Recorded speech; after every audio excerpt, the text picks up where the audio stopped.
Well done.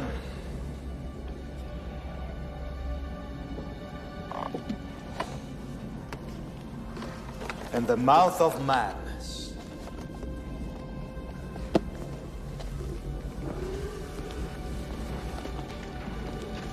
Yours to deliver, Trent.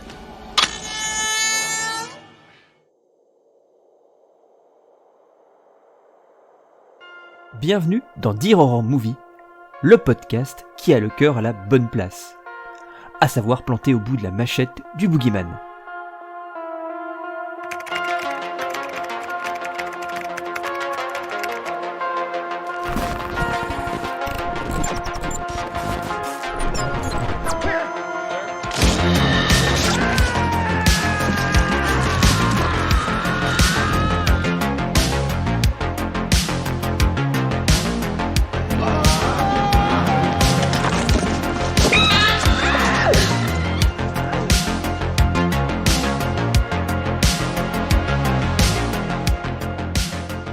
Tombée dans la marmite cinématographique dès son plus jeune âge, Marianka s'est très vite lancée dans le genre à cœur perdu.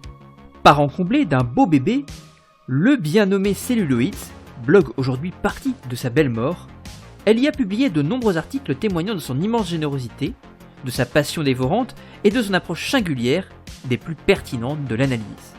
Elle en a disséqué des monstres sur pellicule avec une précision et un savoir-faire chirurgical dont elle a le secret. Malgré le fait qu'elle se soit quelque peu éloignée de la savante autopsie filmique ces dernières années pour explorer d'autres horizons artistiques, cette amoureuse de Meiko Kaji, de la famille Firefly ou du cinéma de Lucky McKee me fait le grand honneur d'être là aujourd'hui, l'espace d'un podcast, pour renouer avec ses premiers amours, évoquer peut-être le plus beau d'entre tous. Bienvenue, My Dear Marianka. Howdy, folks. Like blood, violence, freaks of nature? Well, then come on down to Captain Spaulding's Museum of Monsters and Madmen. Salut Marianka. Bonjour Romain. Bienvenue à toi. Merci. Écoute, alors je vais juste commencer quelques secondes pour introduire après l'introduction, pour dire que finalement, pour moi, c'est un peu un moment émouvant. Parce que tu as été ma première, comment dirais-je, j'arrive pas à trouver le mot, mais ça va me revenir, c'est l'émotion évidemment, ça va être ça.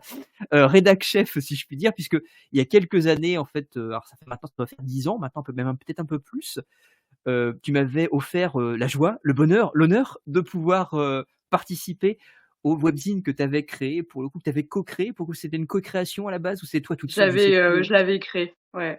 C'est toi qui avais créé dans un premier temps, qui s'appelle donc Celluloids, qui a disparu maintenant, enfin qui a disparu de sa belle mort, si on peut dire ça comme ça. Oui. Il y a quelques années maintenant, ça va faire 3 ans, peut-être 2-3 ans. Ouais. Où le temps passe Ouais, très je vite, crois que c'est ça. c'est 2 ans, 3 ans, ouais.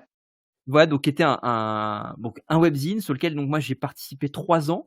La première année, j'étais en études, donc j'avais le temps de faire des trucs. Donc j'avais beaucoup écrit, je crois, cette première année. Et c'était vraiment beaucoup de matière en plus. Pendant Voilà, tes études aussi, de réflexion. J'avoue que j'avais publié pas mal de choses de mes études que j'avais un peu reformé remasterisé entre guillemets pour que ça rentre dans le format un petit peu. Et ça a été vraiment pour moi un moment ultra formateur. Donc déjà voilà, ce podcast c'est aussi une manière de te remercier parce que pour moi c'était hyper important et ça m'a beaucoup touché en fait que tu me fasses confiance et voilà, tu me laisses un peu quartier libre là-dessus, comme à tous les collègues en fait qui l'ont fait aussi, pour le coup. Il y en aura peut-être d'autres qui interviendront pendant le podcast, puisque je sais que Gutbuster, Thomas, était intéressé pour le faire, donc peut-être qu'il y aura un autre membre de Celluloids qui interviendra un petit peu plus tard. Et voilà, en plus c'est la première fois finalement qu'on se voit en live, parce qu'on n'a jamais pu se voir sur ces 3 ans, parce que pour le coup la majorité du groupe était sur Paris, donc vous faisiez parfois des rencontres sur Paris, des échanges, moi j'ai jamais pu venir. Donc voilà, c'est vraiment émouvant pour moi et touchant. Et en plus, deuxième chose qui est importante pour le coup aussi, et que j'avais envie de mettre en avant aussi, c'est que tu es la première voix féminine, parce que ça me tenait vraiment à cœur en fait d'avoir une parité dans ce podcast cette année, parce que finalement, en ce qui concerne le cinéma fantastique, le cinéma d'horreur, c'est quand même très souvent, je trouve, quand même globalement, majoritairement, peut-être que je me trompe, mais c'est l'image que j'en ai, masculin en termes de manière de travailler, de réfléchir dessus. Et donc je trouve que c'était important d'apporter cette parité-là. Donc tu es la première, c'est moi, voix féminine à apporter ta voix justement sur le cinéma de genre ici dans le podcast. Donc voilà, c'est une deuxième chose qui fait que c'est important pour moi et que c'est un podcast que je trouve vraiment, voilà, qui marque quelque chose, on va dire, sur ce très très court podcast et tout petit et humble podcast, mais je trouve ça hyper cool. Donc maintenant, je vais fermer ma gueule, c'est à toi de parler. Mais c'est intéressant parce que le film que tu as choisi, moi, mine de rien, c'est toi qui le lancera aussi. Mais c'est un film qui me tient à cœur aussi, que grossièrement, quand je t'ai posé la question, parce que tu fais partie des premières personnes aussi auxquelles j'ai pensé en fait pour le podcast aussi. Et mine de rien, ce film, je l'anticipais. J'en avais 2 en tête, en fait, en réalité. Je te révélerai peut-être le deuxième plus tard.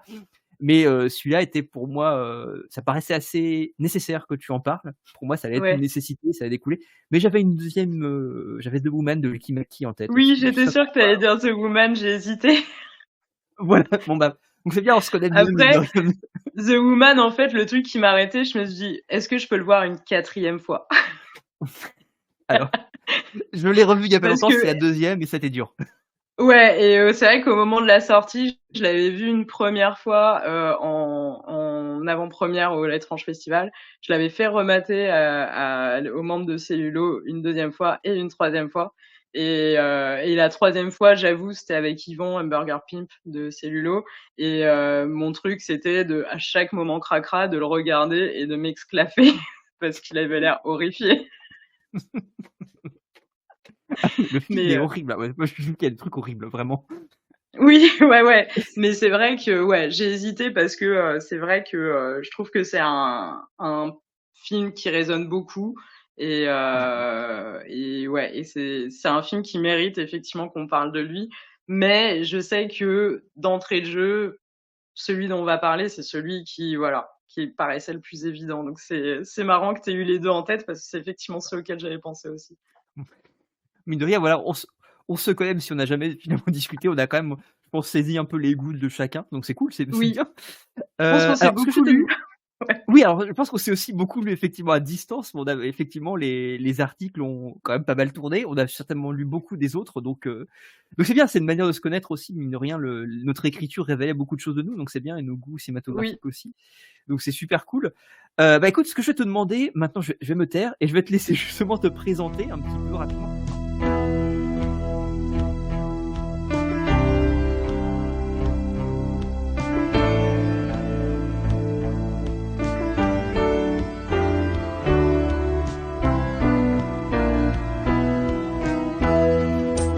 Tu éludes si tu as envie d'éluder certaines choses. Voilà, avoir un petit portrait de toi globalement. Et puis après, bah, tu pourras justement enchaîner avec bah, le film que tu as choisi d'évoquer. Et puis, on est parti. Bah, je t'en prie, Ça c'est marche. parti. Alors donc moi je m'appelle Marienka et j'ai grandi avec un papa qui était exploitant en fait d'une salle de cinéma. Donc j'ai beaucoup fréquenté les salles obscures depuis très petite et avec salle art et essai, donc avec un certain contexte cinéphilique de la part de mon père et de mes parents d'ailleurs. Et du coup on allait plus voir des Tex Avery, des films d'animation russes que des Disney. Il y avait un truc très genre anti-Hollywood entre guillemets, alors que mon père est très friand d'Orson Welles par exemple. Donc ça fait partie du côté classicisme du cinéma, mais un peu rejet entre guillemets de ce que représentaient en tout cas les Disney des années 80-90 à ses yeux d'exploitant. Et en fait, j'ai poursuivi cet amour un peu en me détachant du prisme paternel ado, en allant vers l'horreur. Et donc là, en découvrant en fait le truc, le frisson gamin ou très jeune, qui du coup se transforme en espèce de fascination en fait pour tout, les monstres, les sujets, la psychologie derrière, enfin voilà, des espèces de trucs où de plus en plus en grandissant, voilà, il y a une espèce de découverte de ce qui nous attrait en fait de très primal de premier abord dans l'horreur, de côté frisson et de rester pour en fait tout ce que ça révèle un peu de l'humain en général. Donc ça a été vraiment mon adolescence. En plus, à cette époque, il y avait les jeudis de l'angoisse, donc j'ai à peu près vu tous les cultes et tous les classiques qu'il fallait, combiné avec Quartier interdit sur Canal, et hop, c'était bon, j'avais le package. Donc voilà, c'est un espèce de truc où en fait, je bouffais des films sans vraiment m'en rendre compte à la télé, une espèce d'habitude comme ça, qui est restée en fait Au point que post-bac, je me suis dit bon allez, je fais des études de ciné et mon idée à la base c'était je voulais faire entre guillemets comme papa, à savoir analyser des films parce que mon père fait des animations, enfin faisait des animations cinéma et donc voilà, d'avoir cette approche de je vais expliquer les films aux gens, je vais les faire réfléchir dessus et je vais leur poser des questions. Très Socrate le truc. Et en fait, bon, t'arrives en fac de ciné, tu fais ça. Enfin, je suis allée à Paris 3, donc c'était, on n'avait pas de caméra, il n'y avait pas de projet de montée de film, de court métrage, on n'en avait rien à faire. On était là pour la théorie. Et donc j'ai bouffé de la théorie comme ça 3 ans à la fac. J'ai rencontré du coup une partie de cellulo à cette époque-là, de celluloïdes. Et en fait, j'ai pas parti de la fac, j'ai recommencé un peu la vie active, tout ça, et ça me manquait. Donc j'ai un jour, en 2010, rappelé les potes et fait bon allez, je lance un blog, est-ce que vous voulez écrire? Et à partir de ce moment-là, du coup, le truc s'est lancé et du coup, tu nous as rejoints effectivement. Je crois que c'était 2013, quelque Ouais, chose c'est ça, comme ça. Donc du coup, tout à voilà, au fait. bout de 3 ans, et du coup, on a réussi, en tout cas, à, je pense, chacun pouvoir développer son amour d'un genre en particulier, même Mmh. si on était plutôt polyvalent.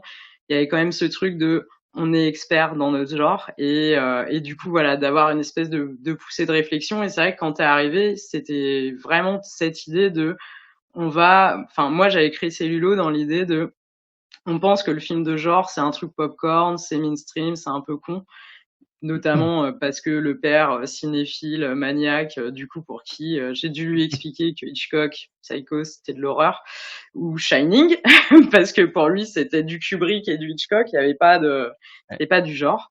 Et du coup j'avais un peu cette idée de ok, ben on va parler du cinéma de genre dans un prisme de c'est hyper réflectif et en fait ça dit beaucoup de choses sur la société, ça dit beaucoup de choses sur l'être humain et voilà. Et donc l'aventure était un peu partie comme ça.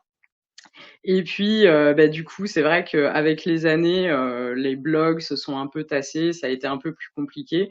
Et au final j'ai un autre projet qui était de créer ma marque de bijoux qui a pris le dessus. Et donc du coup voilà, je Mmh. suis partie en école de bijouterie et maintenant ça a pris beaucoup plus de proportions Sûr. que le cinéma. Et donc du coup voilà, j'ai un peu arrêté mes activités, on va dire cinéphilomaniaques, pour me concentrer sur complètement autre chose, mais en ayant toujours de toute façon des références qui restent ancrées et notamment cinéphiles.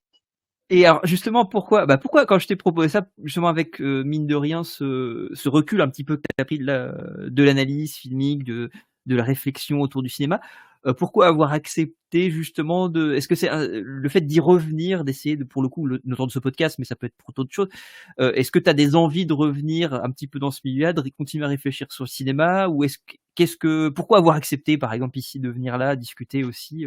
Alors, bah, déjà parce que vraiment je trouvais ça hyper cool de le faire avec toi et d'avoir justement ce dialogue qu'on a eu plus ou moins en pointillé au cours des années, mais de pouvoir Ouais. effectivement condenser ça en 1 heure et d'avoir vraiment un sujet précis en plus. Et en même temps, je dirais que c'est un truc de toute façon qui, on va commencer à me parler de cinéma, je vais très vite partir. Donc il y a quelque chose qui Mmh. de toute façon fait que ça me quittera jamais. Et voilà. Et quand j'ai le temps, je vais binger 3 films d'horreur d'affilée et rattraper Mmh. un peu ça et là des trucs. Bon, pas des trucs géniaux, hein. Des fois, j'avoue, mon plaisir coupable en ce moment, c'est rattraper les Blumhouse les plus bêtes possibles. Et des fois, c'est vraiment bête, mais ça fait Il le y en a. taf. Voilà, je retrouve la Marine 4, 14 ans devant Scream. Il y il y a Ouais, quelque mais chose je de comme comprends. ça. Donne-moi le popcorn, je veux juste kiffer. Et c'est vrai que je pense que c'est quelque chose que je garderai toujours, quoi, cette espèce de truc Mmh. très adolescent de rapport notamment à l'horreur. Et en même temps, je peux pas m'empêcher d'avoir ce prisme de chercher la profondeur dans les trucs. Et Mmh. donc du coup voilà, je pense que enfin, je sais pas si tu rouvres une porte ou si je suis en train d'en clôturer une, mais en tout cas il y avait un Ouais. besoin de continuer un truc comme ça avec toi, c'est clair. Alors justement, on va pouvoir rentrer peut-être dans le film en question après cette belle et riche présentation. Quel film tu as choisi justement et pourquoi en fait, pourquoi celui-ci? Alors c'est vrai que j'avance un peu un peu vite dans le conducteur en tant que tel parce que c'est peut-être censé être plus tard. Mais voilà, est-ce que tu peux nous dire de quel film on va commencer comme ça, de quel film tu as choisi? On va attendre le pourquoi pour plus tard. Pour Ouais. plutôt la deuxième partie, mais déjà quel film tu as choisi et est-ce que tu peux un peu nous résumer parce que c'est vrai que c'est des trucs que j'ai omis honteusement de faire dans les précédents podcasts, mais comme quoi on s'améliore avec le temps. Est-ce que tu peux nous raconter pour ceux qui potentiellement n'auraient pas vu ce film-là, de quoi il s'agit précisément? Ouais. Et puis pour le coup, bah après il y a cette arrivée de cette lettre que je t'ai demandé d'écrire, Oui. ces devoirs, hein, bien sûr. Ça c'est mon côté prof qui remonte régulièrement. Nous lire un petit peu la petite lettre dans la foulée en fait que tu as adressée à ce film et ça déjà ça permettra de comprendre un petit peu pourquoi il est important, pourquoi il te tient à cœur et puis après on creusera un petit peu plus. Parfait. Donc, du coup, il s'agit de Phantom of the Paradise. Et alors, Phantom of the Paradise, c'est hyper dur de le résumer parce que c'est vraiment dense et riche et c'est hyper dur d'en tirer un seul fil rouge et d'être cohérent. Mais on va essayer. En fait, je suis un vrai Et donc, enfoiré, je laisse faire le pitch, je sais pas faire ça, donc je laisse pitcher aux invités, c'est incroyable.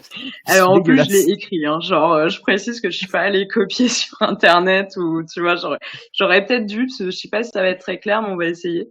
Donc, Non, c'est mais c'est tout à l'histoire, en ton fait, de honneur. Winslow. Pardon? C'est tout à ton honneur. D'avoir pris le Merci. temps de l'écrire. Je me dis que ça allait être moins robotique, on va dire. Ouais. Et ça rentre en plus dans la réflexion de ce que j'en tire. Donc c'était Ok. assez intéressant en vrai comme exercice de poser les mots sur ce film. Donc Ok. c'est l'histoire de Winslow, un compositeur inconnu qui tombe dans les griffes d'un producteur à succès diabolique nommé Swan, qui lui vole son œuvre en vue de l'ouverture de son propre Xanadu, le Paradise. Défiguré dans un accident par une presse à disques, Winslow va se retrouver contraint de signer un pacte avec Swan afin qu'il lui redonne sa voix et produise sa cantate pour la belle Phénix dont Winslow est amoureux. Mais c'est un très beau résumé. Ça résume très T'as bien. vu? J'avoue, j'étais là. Bon, ok, ça va. Je pense que j'ai, on va dire, les grands arcs de l'histoire. Ah oui, non, mais Et c'est très bien. Je pense que quelqu'un qui ne connaît pas, c'est bien. Ça donne une bonne idée de ce que c'est et de manière très simple. Et en même temps, tu as raison. Ça, par rapport à ce que tu m'as envoyé pour montrer un petit peu les réflexions, les pistes que tu allais prendre, finalement, ça introduit bien tes pistes aussi et le prisme que tu vas prendre pour l'analyser. Donc c'est très bien, c'est nickel. parfait. Et donc pour ma lettre, oui, c'est ça. Hein, Fais comme je chez me toi. Ah oui, fais comme chez toi. Oui, attends, je laisse comme ça beaucoup trop. Ok, donc la Bloody Letter.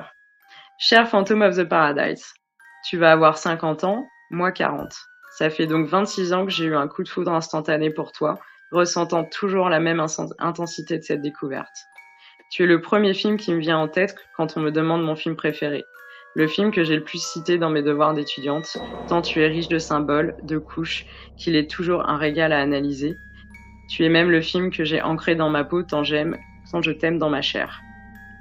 La folie, le tourbillon de la musique et des paillettes, le charisme dingue de tes protagonistes est probablement le film le plus intime de ton créateur à l'époque, De Palma, qui sera de plus en plus vocal sur l'industrie et ses ressorts dont tu es presque le premier manifeste. Ton symbolisme, tes références tour à tour littéraires, cinématographiques, musicales, qui ancrent son discours dans une continuité temporelle qui te garde si moderne 50 ans après. Une capsule 70s dont la portée reste si vivace que tu en es devenu culte. Longue vie aux fantômes. C'est une belle lettre d'amour. C'est très très beau. C'est vrai. C'est une belle déclaration d'amour. Mais c'est bien, c'est ça l'idée. C'est bien parce que le concept de médiateur, c'est ça aussi. Hein. C'est vrai que c'était de faire une déclaration d'amour en s'adressant au film de manière directe. C'est bien, c'est top, c'est ce que tu as fait et c'est bien. On ressent ton amour pour le film et encore une fois un petit peu les thématiques que tu y vois parce que alors ça fait c'est intéressant parce que finalement on a l'épisode 2 et l'épisode 3 pour le coup. Donc celui de Samir en micro-ciné, traitait aussi d'un film de Palma. Donc c'est intéressant aussi d'avoir et qui sont pour le coup des deux films qui sont à la fois proches et très différents. Voilà. Oui, et qui sont assez proches dans le temps et ouais, tout à fait. Oui, donc oui, en plus intéressant.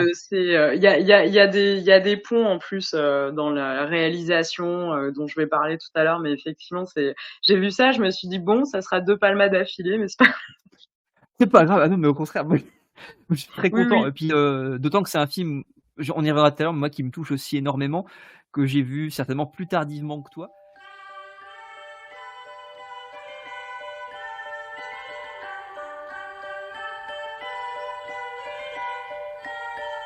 Mais justement, est-ce que tu peux un peu nous raconter, bon, pourquoi ce choix?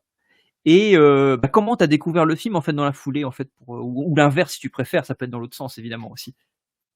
Alors le choix, en fait, ça a été, plutôt, l'évidence. Ça a été un choix qui a été assez facile parce que c'est un film qui m'a toujours un peu, poursuivie, depuis la 1re, vision et hem et donc genre, j'ai encore ces sensations et je trouve que c'est vraiment un film, sensoriel, en fait. Il y a un truc de j'aime pas l'idée de trip parce que je trouve que c'est au-delà du trip, il y a pas de même s'il aborde la drogue et que de toute façon c'était hyper présent en 74 et que ça fait partie de la culture en plus qui l'englobe, mais il y a vraiment un truc où c'est psychédélique, mais pas dans le sens hippie du terme, vraiment dans un Mmh. sens de, tu t'en prends plein la vue, tu t'en prends plein les l'ouïe et voilà, il y a un truc vraiment d'hyper sensoriel et en fait, donc c'est, pour la petite histoire, c'était le film préféré de ma tante enfin depuis toujours, depuis ses 14 ans, donc parce elle l'a vu, elle l'a vu à l'année de la sortie, donc en Mmh. 74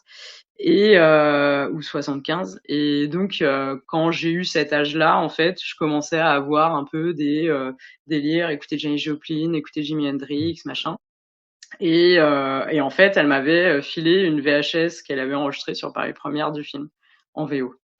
Thanks God et en fait, déjà, il y avait ce visuel, elle avait le vinyle, elle avait le CD, elle avait, je crois, l'affiche.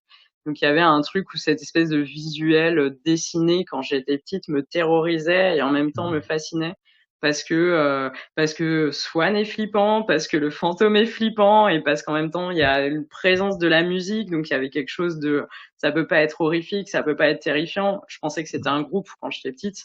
Je pensais que c'était vraiment l'affiche, genre à la journée quoi, genre l'affiche d'un CD vu qu'elle avait le CD en plus et donc je me souviens, ma grand-mère était je vivais chez elle à l'époque, elle était partie se coucher, j'étais toute seule, je lance la cassette à 23h un week-end, enfin genre, en me disant: «Waouh, ça peut pas être méchant» et il y a Mmh. eu une espèce de, déjà j'ai l'impression que le truc est passé, genre de me prendre vraiment un shoot d'images, hyper rapide, en fait, hyper dense et que le truc se finisse. Donc il y avait vraiment un truc, hyper waouh, c'était court et intense, Mmh. alors qu'il fait, 1 heure et demie, hein, donc Ouais. normal pour l'époque en vrai et en même temps, il y avait, quelque chose de, j'étais fascinée, j'étais horrifiée, il y avait une espèce de mélange d'émotions.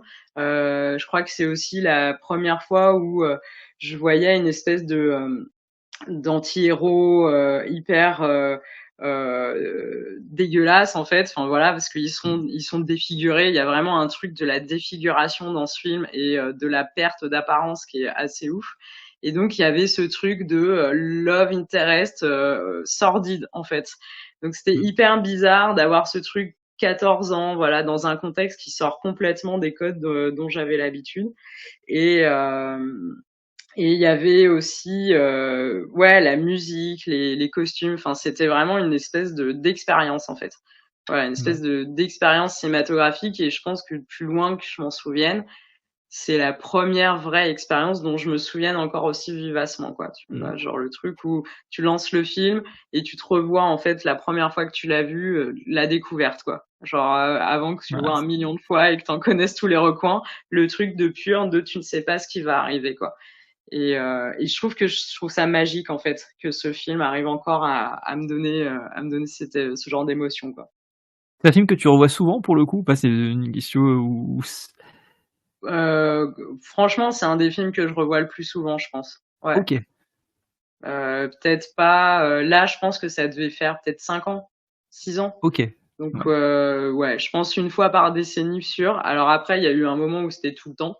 À la fac, OK. je te dis, c'était vraiment, c'était obsessionnel. Je l'ai casé dans tellement de sujets, que genre, même moi, je trouve ça encore hallucinant d'avoir pu passer autant, mais vraiment, je bossais les dossiers en parallèle. Alors ça, c'est le panoptisme. Alors, comment Swan est l'ultime créateur de son monde et l'ultime œil. Et voilà, il y avait du coup plein de thématiques qui sortaient, genre l'adaptation au cinéma. Eh bien, qu'est-ce qu'il dit de Faust? Qu'est-ce qu'il dit de... Donc voilà, je pense que c'est parce que j'en connais tous les recoins que du coup, maintenant, je peux encore le voir avec cette espèce d'appétence, quoi. Ouais. Mais c'est bien parce que c'est vrai, ça montre aussi la richesse du film aussi, avec le fait que, comme tu disais tout à l'heure, on peut en parler sous tous les angles en fait, à partir de n'importe quel sujet, c'est qu'il y a une richesse hallucinante dans le film. Et moi, pour Tout le à coup, fait. je vais juste rebondir sur ce que tu disais. Moi, c'est juste pour donner mon expérience. Moi, je l'ai découvert il y a pas si longtemps que ça. En fait, c'est un film que j'ai vu quand j'avais 20 ans. Parce que moi, OK. j'avais autour de 20 ans, parce que j'avais un problème globalement avec les films musicaux ou comédies musicales, parce que c'est pas vraiment une comédie musicale, c'est bien plus un film musical au sens large du terme. Et c'est un film qui, mine de rien, paradoxalement, m'a ouvert en fait beaucoup à la comédie musicale que je ne regardais pas avant en fait, parce que Oui. il m'a fait saisir en fait quelque chose du lien étroit. Alors pourtant, j'ai fait des études en lien avec la musique, enfin quand j'étais au collège et au lycée, mais ce lien entre le cinéma et la porosité qu'il y a entre le cinéma et la musique, et en quoi la musique peut permettre de transcender le cadre musical, peut transcender le cadre de cinéma. C'est quelque chose que j'avais pas saisi. Il y a une formulation que dit Julien Dupuis, que moi je trouve intéressante, qui est de dire que la comédie musicale et les films musicaux globalement, dans ce cadre-là, en tout cas, c'est la musique, elle harmonise le chaos du monde. Et je trouve que c'est la formulation, moi, c'est quelque chose que moi j'ai ressenti en fait, de manière Oui. profondément viscérale en voyant à 20 ans le film. Et Julien Dupuis en a parlé il y a peut-être 4 ou 5 ans, alors je crois que c'était sur Capture Mag, ils avaient fait une chronique autour d'Edgar Wright et notamment il me semble que c'était sur Last Night in Soho, qui est aussi un film qui a cette portée musicale aussi.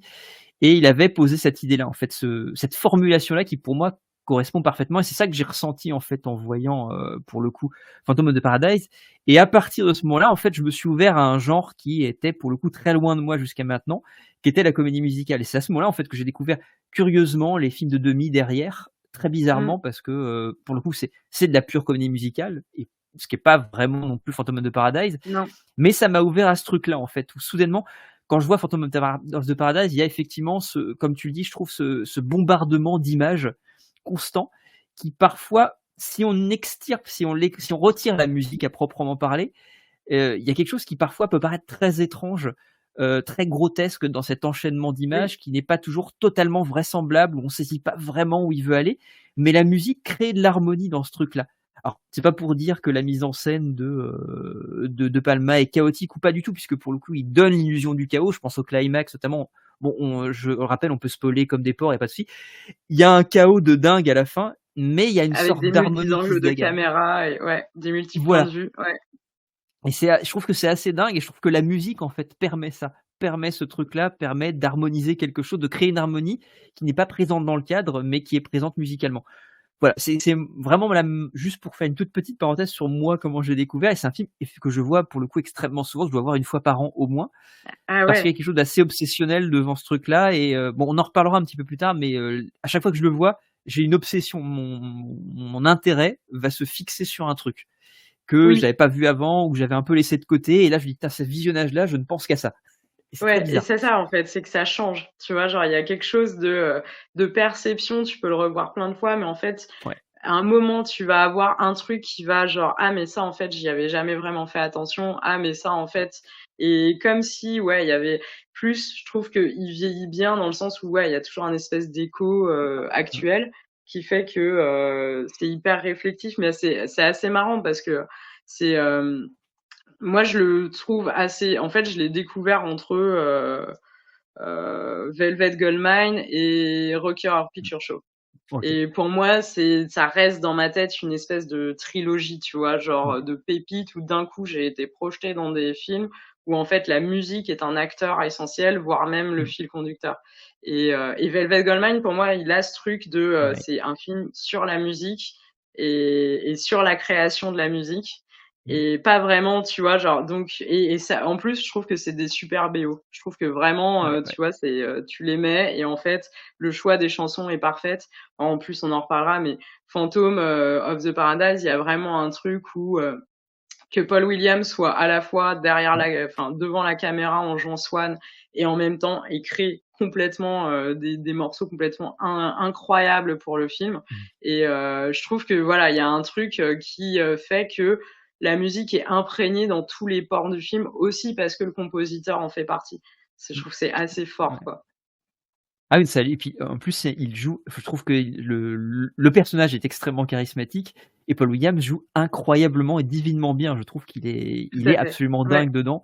ouais, Il sait être à la fois terrifiant, il a quelque chose de vraiment le personnage est horrible, c'est vraiment ouais, un personnage, qui moi me terrifie ouais, et oui, qui en même temps a quelque chose de très attachant aussi. C'est le type de méchant que tu adores détester pour prendre une formulation hyper galvaudée, mais il y a ce truc-là en fait ouais. où il est Parce là qu'il y et a un tu côté, l'aimes. ouais. Ouais, ouais, il a un côté, il est introduit comme un méchant à la James Bond, tu vois pas tout de Oui. suite. Il y a toujours un côté où il est dans l'ombre et en même temps il voit tout et tout le monde est Mmh. conscient qu'il voit tout. Donc il y a vraiment un côté, tu peux pas lui réchapper, quoi. Il y a vraiment un Ouais, côté genre seigneur absolu dans son royaume et en même temps il y a le physique de Paul Williams qui est beaucoup plus ouais. petit, et ça, mais je crois que c'était après, mais C'est pas parce grave, que tu peux justement, anticiper des choses. ouais, ouais, ouais, j'anticipe un peu, mais en fait, il y a pas longtemps, j'ai appris que donc De Palma avait essayé de vendre le script à un producteur qui finalement n'avait pas accepté. Et je sais plus quel producteur a accepté derrière et lui a fait OK, mais je te présente un compositeur. Il lui a présenté Paul Williams. Et en fait, De Palma, il a vu Paul Williams, il a fait ouais, faut que tu joues Swan. Il y a eu un truc de physiquement. Donc du coup, ouais, c'était vraiment. Je trouve que c'est assez marrant comme anecdote comment genre au final, moi je me suis toujours demandé en fait pourquoi le compositeur qu'on voit jamais Mmh. d'un coup joue. Surtout Paul Williams a pas fait de carrière d'acteur derrière. Et par contre, c'est vraiment un vrai musicien. Donc il y avait vraiment ce Mmh. truc de. Mais ouais, physiquement en plus, ça va être Claude François, quoi. Le mec, il est Mmh. adulé de ouf. Il y a vraiment une espèce d'image comme ça du demi, enfin même pas du dieu, quoi, vraiment du dieu absolu et qui fait tout en sorte pour qu'il y ait un vrai culte autour de lui. Et en même temps, le mec fait 1,60 m alors que Winslow fait 1,90 m. Enfin voilà, c'est vraiment d'avoir cet antagonisme presque grotesque en fait. Mmh. Et je trouve En que plus, ça accentue sa bizarrerie. bah, on y reviendra sur ce truc-là, mais effectivement, il y a un côté dans l'opposition physique entre Winslow et entre Winslow et Swan, donc entre Paul Williams et j'ai un trou de mémoire sur, Winslow, mais ça va me revenir. Donc, Heu, c'est terrible, j'ai un trou de un trou de moi mémoire aussi. atroce. William Finney, pardon. Oui, Il y a quelque chose de très frics, en fait, dans leur physique, parce qu'ils ont des physiques étranges, ils ont des physiques atypiques.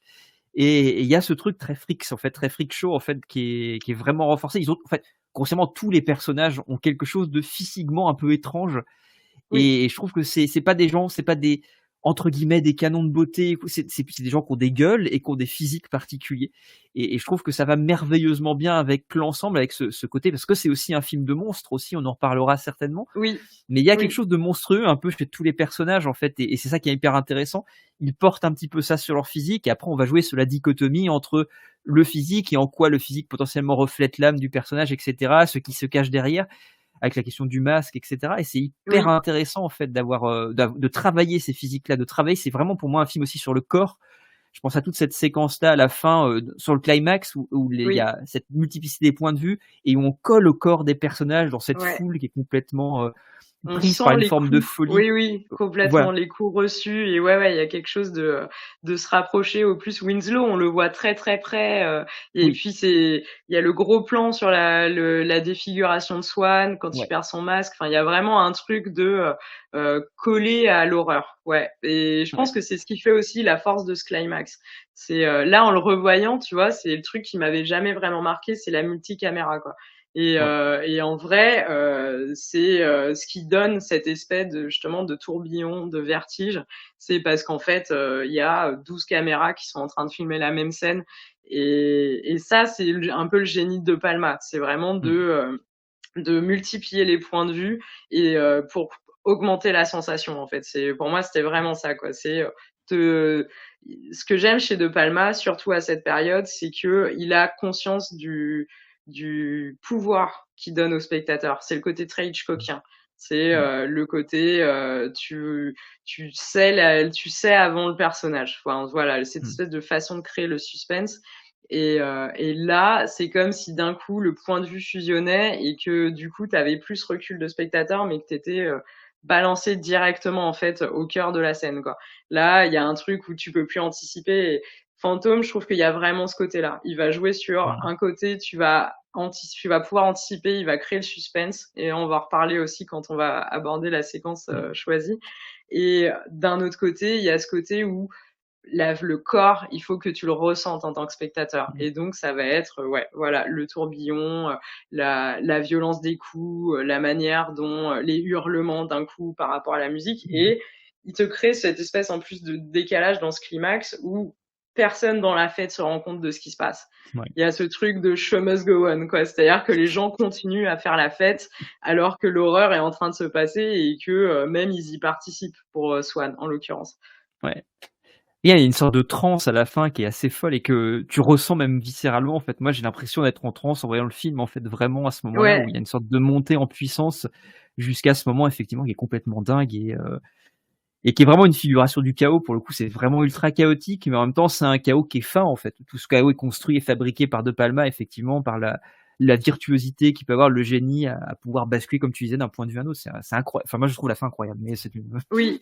Et je me suis toujours dit que, alors j'ai jamais regardé de commentaires DVD ou de trucs comme ça, mais je me suis toujours demandé, parce que il y a des plans larges où clairement tu vois qu'il y a pas de caméra, donc ils ont dû faire la scène plusieurs fois. Donc il y a vraiment Ouais. quelque chose, en plus ça pour le coup c'est très comédie musicale, quoi, tu vois, genre de rehearsal, et puis on va unifier quelque chose qui en fait aura été fait en Ouais. 5-6 prises.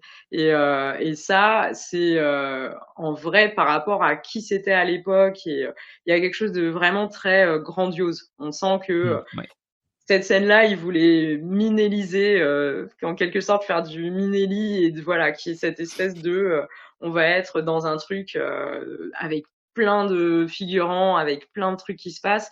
Et Fantôme, c'est ça, je trouve aussi. Il essaye d'avoir euh, c'est pareil, je crois que j'anticipe un peu, mais voilà, il y a une espèce C'est pas de notion de vouloir coller au classicisme, en fait, et de le remoderniser, qui fait Ouais. que des fois, ça vieillit pas très bien parce qu'il y a quelque chose de très scolaire, en fait, où vraiment, en point de vue sémiologique, ça va être vraiment très m'as-tu vu, quoi, très dans la face.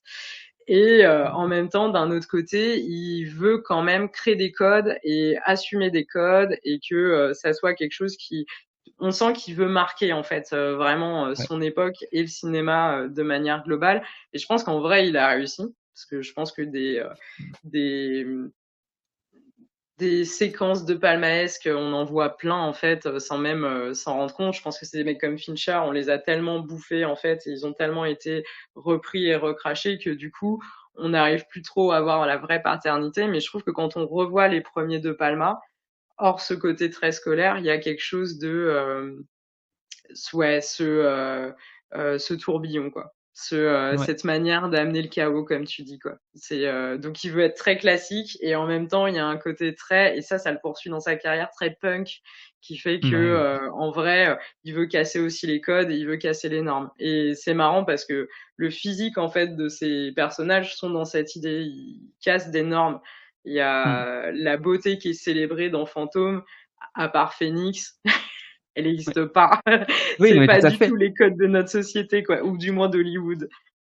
Et même Jessica Harper en tant que telle, je suis pas su elle rentre même pas, je pense, dans les codes dans les canons de De beauté de l'époque beauté, non plus, hein. Ouais. c'est vrai, Elle c'est elle est vrai. elle est très belle, mais elle rentre pas vraiment dans ce cadre-là, en fait. Elle a quelque Oui, il chose y a elle a un une côté beauté un girl peu next étrange. door, ouais, c'est vrai. C'est intéressant parce que je trouve que tu retrouves ça aussi, quand il fait Carrie et qu'il choisit, 667. Ouais, Il y a vraiment un côté de, elle est weirdly cute. Il y a vraiment un ouais. côté genre, elle est jolie, mais elle est weird. Et en fait, je pense que c'est ça qui est hyper intéressant dans les De Palma des années 70. En tout cas, de ce qui se résonne comme ça entre Carrie ou Fantôme, ou même Pulsion, c'est l'attrait de la bizarrerie. Et cette espèce de vraiment de pousser le truc, que ça soit physique, que ça soit sexuel, que ça soit genre d'avoir le creuser l'attrait pour le grotesque et l'étrange. Ouais, ça je trouve ça résume très bien c'est quelque chose qui je trouve qu'il a un peu perdu après pour le coup et qui est très, très significatif, caractéristique de ces films des années 70 ou qui sont pour le coup vraiment la partie horrifique de enfin il y a vraiment quelque chose de très horrifique, j'irais jusqu'à Pulsion. Parce que Pulsion, j'intègre quand même, il y a quelque chose de profondément horrifique dans Pulsion aussi Oui, et qui après peut-être s'atténue un petit peu au fur et à mesure où on rentre dans des choses un peu plus, alors ça n'empêche pas qu'il y ait des trucs géniaux, Blowout c'est génial et oui, voilà, ça n'empêche pas. Mais je trouve qu'il y a moi, c'est ma partie aussi préférée de la carrière enfin, moi, mon film préféré de Palma, ça reste Sisters, en fait, qui est pour moi ouais. un film, que je trouve incroyable. Peut-être parce qu'il est pour le coup vraiment il est vraiment très horrifique. Mmh. Enfin moi je trouve il y a plein d'échos que je retrouverai plus tard chez Cronenberg et cetera, Faux semblants. Il y a quelque chose qu'on retrouve un peu là-dedans, même si c'est beaucoup plus, peut-être c'est beaucoup plus maniériste et peut-être beaucoup plus discret, chez dans Faux semblants qui est peut-être plus posé, mais il y a un truc que j'aime dans ce cas, il y a une Ouais, sorte mais de même, je suis folie, d'accord avec toi, hein. Je trouve que dans Chromosome 4, il y a quelque chose pareil oui, aussi, tu vois, de c'est la vrai. mise en position comme ça. C'est marrant parce qu'elle me faisait vachement penser à la mère de Carrie. Où Oui, tu vois, il y a ce truc de blanc avec les cheveux là comme ça en bataille, tu vois, genre donc non, je trouve qu'il y a vraiment je suis assez d'accord, il y a pas mal d'échos, c'est ça qui est assez intéressant sur ces films-là, comme je te disais, l'écho qu'on se rend pas ouais. forcément compte, c'est en fait quand tu commences à creuser, même les mecs de son époque étaient influencés et en ça, c'est vraiment intéressant, ouais, je suis assez d'accord. Le rapport au il est pas dans le body horror, mais la Mmh. défiguration, on est quand même dans un truc qui se rapproche du body horror, quoi. Ouais, il est assez proche finalement, enfin, je trouve que bon, peut-être Sisters est peut-être celui qui a le plus de plus d'incointance avec le body horror vraiment, mais Oui, ou sans même jamais avec il y pense Cronenberg. jamais vraiment. Ça aurait pu Oui, être un voilà. Cronenberg en vrai. Mmh. C'est ça, où je pense aussi à ça ressemble beaucoup mine de rien, je trouve qu'il y a quand même des ressemblances même formelles parfois avec des films comme, tu parlais de Chromosome 3, mais aussi je pense à Frisson, à Rage et cetera, Oui, qui sont mais je trouve que il y a du lien, je pense, il y a à tisser. Bon après, c'est une période aussi et je pense que c'est un mood d'une époque et une manière de penser l'horreur, dans cette horreur qui se veut aussi un peu, tu disais tout à l'heure, un peu punk, hein. Je pense qu'il y a ce côté punk aussi chez Cronenberg à l'époque, qui a disparu aussi complètement. avec le temps. Mais il y a ce côté de vouloir être subversif, de vouloir, Oui. avoir un petit peu Samir disait un truc intéressant l'autre fois, je rebondis juste ce qu'il disait par rapport à Pulsion. Il disait qu'il trouvait qu'il y avait toujours un côté un peu dégueulasse Oui. chez De Palma et je trouve qu'il y a dans le traitement du corps, dans le traitement du corps féminin en particulier, je trouve qu'il y a quelque chose de toujours très ambigu, Mmh. Côté qui pervers fait à la qu'il y a Hitchcock, tu vois? Le côté, voilà, ouais. Ouais, ouais. c'est toujours un peu Alors gênant que parce tu que oui. oui, tu allais dire, excuse-moi? Non, non, vas-y, vas-y. Ah non, mais j'avais juste terminé la phrase en disant simplement qu'il y a ce truc bizarre, on sait pas vraiment où il se situe, c'est très, très étrange. Il y a cette manière de poser les choses et de te laisser, toi, spectateur, face à l'image qu'on vient de t'imposer et Oui, d'en tirer un petit peu ce que tu veux en tirer, en fait. C'est oui. vraiment très bizarre, il y a un truc très vicelard derrière ça. Oui, oui, oui, et puis c'est vrai que, pour le coup, c'est, comme Cronenberg, il y a un côté où, il se place pas moralement, en fait. Il y a un Mmh, côté où, la scène se déroule et toi, en tant que spectateur, tu te fais effectivement ton opinion morale sur les personnages ou pas. C'est ce qui est intéressant dans, le côté anti-héros de Winslow. C'est au final, mmh. est-ce qu'on condamne les meurtres gratos? Ouais, Bah, peut-être, mais en même temps, le mec a été emmuré. Bon. On lui a volé sa vie, son identité, on l'a emmuré à la mort. Bon, c'est voilà, c'est côté où au final, qu'est-ce qui fait un héros ou qu'est-ce qui en fait, qu'est-ce qui fait un héros? C'est ça qui est mmh, assez intéressant, je trouve, pour le coup, notamment chez Fantôme, où parce que c'est un peu aussi le même type de personnage dans Carrie. Qu'est-ce qui fait que en fait, est-ce bien qu'on sûr. peut Ouais. continuer à avoir de l'empathie pour Carrie, même si ça fonctionne comme une catharsis? Il y a un moment où la catharsis, on a oh, mais elle était sympa, elle. Eh, mais en fait, Mmh, c'est ta prof, tu l'aimais bien. Voilà, cette espèce de truc de rage en fait quoi. C'est est-ce que quand on est et Winslow, c'est un peu pareil. Il est guidé par la rage. Est-ce que quand on est guidé par la rage, mmh, moralement, on peut ou pas être condamnable en fait? C'est et la mmh. vengeance. C'est aussi voilà, les 2 trucs quoi. C'est espèce de personnage vengeur comme ça où en fait, on a tellement bâti d'empathie pour eux qu'au final, bon, on leur laisse passer 2-3 trucs. Mais je trouve que dans les deux, il y a ce truc de aller trop loin, en fait. Il y a un moment où, Ouais. effectivement, en tant que spectateur, tu te questionnes beaucoup sur, mais est-ce qu'ils vont pas trop loin, quoi? Mmh. Ouais, c'est un truc qui philosophiquement est vachement intéressant d'un point de vue moral et c'est pour ça qu'il y a quelque chose de foncièrement amoral chez De Palma tout le temps en fait, où encore une fois, il est dans une sorte de lieu où il te pose un lieu qui est hors de la moralité, où il te pose un point de vue qui est amoral et à toi effectivement de te démerder avec et de voir à quel moment tu légitimes ou tu ne légitimes plus le comportement de ces personnages et Winslow est vachement intéressant pour ça. C'est vraiment il C'est te place exactement du ça. côté du monstre quand même, donc et en essayant de montrer de mettre à jour les engrenages qui mènent le monstre à agir tel qu'il agit Oui. Et est-ce que et c'est on a assez nos justifié, enfin voilà. justifiable pour les conséquences? Tout à fait. C'est un peu ça dans Scarface. Tu vois, il y a une espèce Oui. d'accumulation de la violence, mais en même temps, il est glorifié. Donc, du coup, t'es en mode bon, est-ce que c'est vraiment un héros ou et en même temps, au final, ce qu'il en reste dans la pop culture, Scarface est un Mmh, héros. C'est ça qui est tout à assez fait. drôle. C'est ouais, c'est la manière dont il amène en fait va y avoir en plus Fantôme, il y a ça, mais je pense que c'est aussi dans beaucoup de films, mais il y a une question globale. Est-ce que l'industrie de la musique, est-ce que Mmh, une espèce de thème général comme ça? Et il y a le focus sur le héros en tant qu'être humain. Alors, est-ce que vraiment ça juste tout ça, ce global justifie en fait une mmh, action telle quelle. Et c'est vrai que ça c'est assez, c'est quelque chose qui perd au fur et à mesure, mais qui, à mon sens, il garde plutôt ce côté engagé politique et mmh. anti-Hollywood qui, du coup, voilà, il y a eu un moment où le mec il a laissé un peu tomber l'aspect philosophico pour embrasser un truc beaucoup plus militant. Ouais, sûr. Alors déjà, en fait, on est déjà très bien rentré dans le dans le film finalement. Mais c'est très bien en fait, ça a permis de rentrer vraiment dans le cœur du sujet. Alors je vais me permettre de te lire ma lettre, comme ça si, parce que je pense que alors si j'avais peut-être une question que je vais quand même rajouter, que je t'avais proposée quand même aussi, qui me paraissait intéressante. En quoi justement ce film-là en particulier, justement il fait écho à tes propres angoisses, à tes propres questionnements, à qui tu es de manière générale pour pouvoir justement, montrer un petit peu plus ce lien qui est tissé avec les 2 d'un point de vue purement horrifique, j'entends.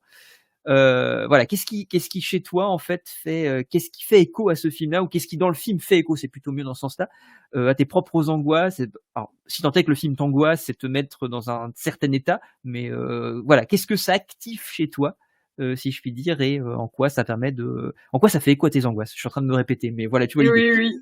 Beh, alors, en fait, c'est vrai que, je dirais que ça fait écho dans le sens où, le rapport où justement le vol de le vol de la perte de l'œuvre par l'artiste, en fait, la perte Mmh, du contrôle de l'œuvre et parce que, bon, ça s'exprime beaucoup à travers les bijoux, mais j'ai toujours eu ce côté-là et hem et je trouve ça assez terrifiant, en fait, la place de l'artiste dépossédé de son œuvre. mmh, Parce que du coup, ça questionne, en fait, de qu'est-ce qu'on est sans son œuvre et qu'est-ce qui est notre œuvre sans nous. mmh, Et du coup, je trouve que cet aspect-là est hyper bien amené dans Fantôme. Alors notamment parce que en fait, De Palma avait vécu ça juste avant sur un film où il s'était fait virer. mmh, Et donc du coup, il avait rage writing Phantom of the Paradise en mode ouais c'est pourri qui vole les artistes et qui les dépossède et qui parce qu'en plus je crois que c'est un peu le drame notamment de la génération de Palma et notamment de Palma, c'est la perte du director's cut mmh, et du ouais, coup voilà il y avait déjà je trouve dans cette idée de euh, qu'est-ce que le producteur va amener si ce n'est l'argent alors qu'il a tout le pouvoir et en fait c'est le contrôle.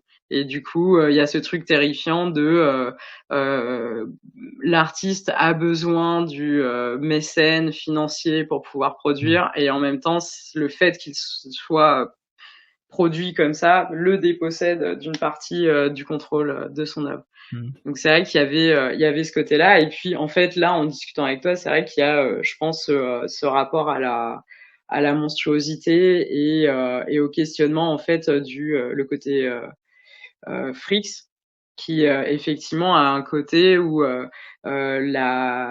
l'apparence physique alors là parce qu'on est dans l'horreur mais donc du coup voilà l'espèce de d'horreur visuelle que peuvent dégager les gens, le côté la vilainie physique et la vilainie intérieure, en fait. Voilà, je trouvais que il y a un côté sur le masque, sur le rapport social, en fait, où justement certaines situations vont faire que tu vas avoir tu vas devoir porter un masque, tu vas devoir travestir entre guillemets ton identité pour pouvoir passer dans des codes sociaux. Et c'est un peu ça le casque du fantôme.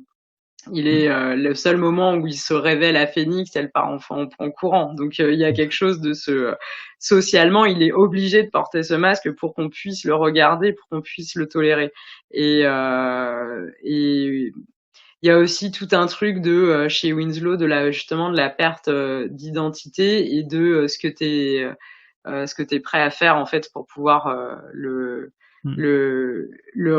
reconstruire. C'est hyper riche, en fait, c'est ça, c'est que c'est hyper riche. Mais c'est vrai que quand tu m'as posé la question, la première idée, c'était ça, c'était le rapport de l'œuvre à l'artiste et de la dépossession et du côté capitalisme, en fait, qui va rentrer, en tout cas mercantile, parce qu'en vrai, ça existe depuis avant le capitalisme, mais l'aspect mercantile dans l'art et cette espèce de paradoxe de devoir, en fait, avoir les apports financiers de personnes qui sont pas du tout artistes et en même temps de perdre le pouvoir et le contrôle face à ça.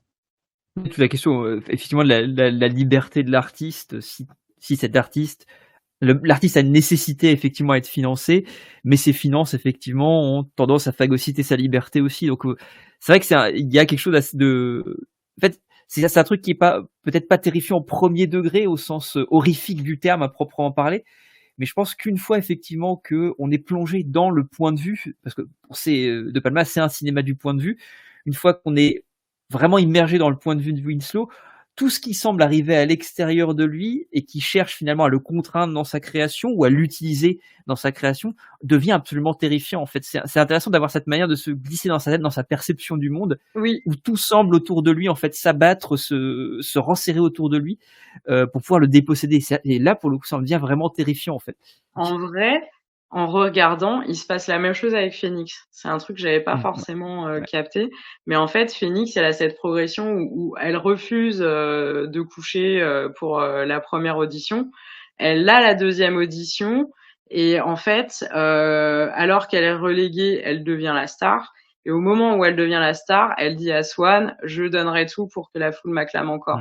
Et donc, il y a cette espèce de truc de est-ce qu'à un moment, l'art, c'est pas aussi un pont entre tu préfères être inconnu et libre ou tu préfères être reconnu et devoir quelque chose au public parce que tu as besoin de lui pour exister.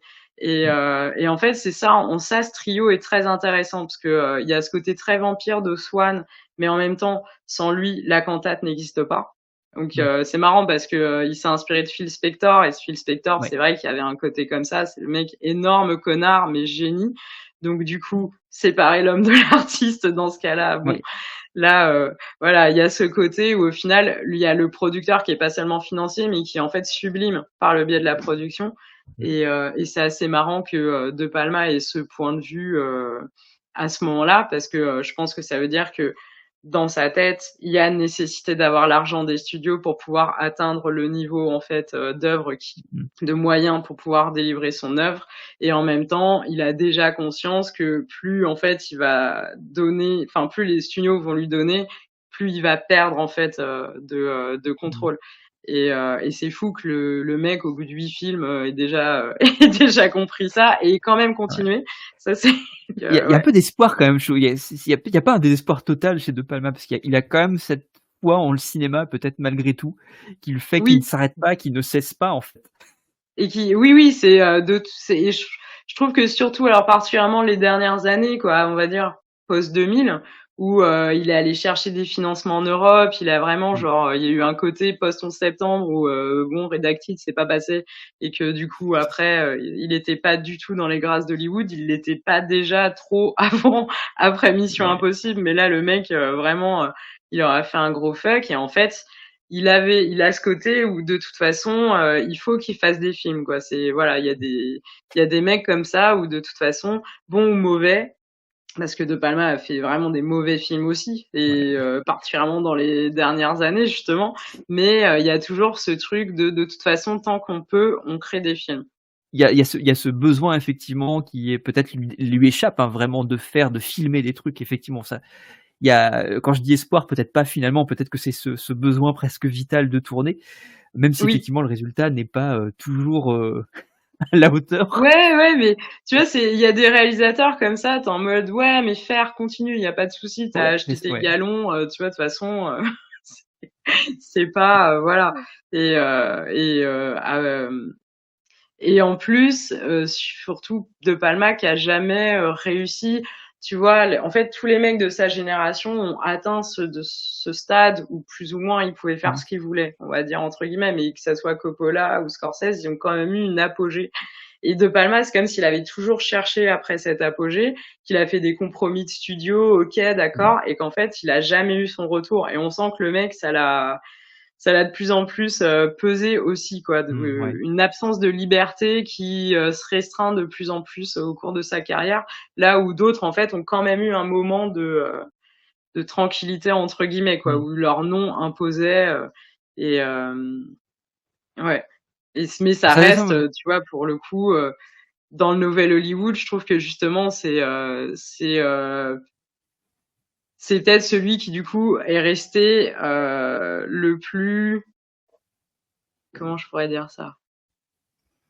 fidèle à lui-même, je sais pas si c'est ça, je sais pas si c'est dans ce Ouais, c'est ça. Ouais, tu vois, ouais, genre le plus fidèle en tout cas à l'idée de base, tu vois. ouais. Où il y a un truc où après c'est les ouvertures de portes entre guillemets qui ont pu permettre aussi aux autres de pouvoir, tu vois, parce qu'au final, je pense que De Palma, il y a un côté où il est quand même hyper reconnu. Tu vois, il y a un Mmh. truc où Bien sûr. il est ancré dans la pop culture, il est ancré dans la tête des gens, et je pense que il y a un côté postérité qui de toute façon est acquise, et je pense que ça il le sait depuis longtemps. Tu vois, il y a un côté où voilà.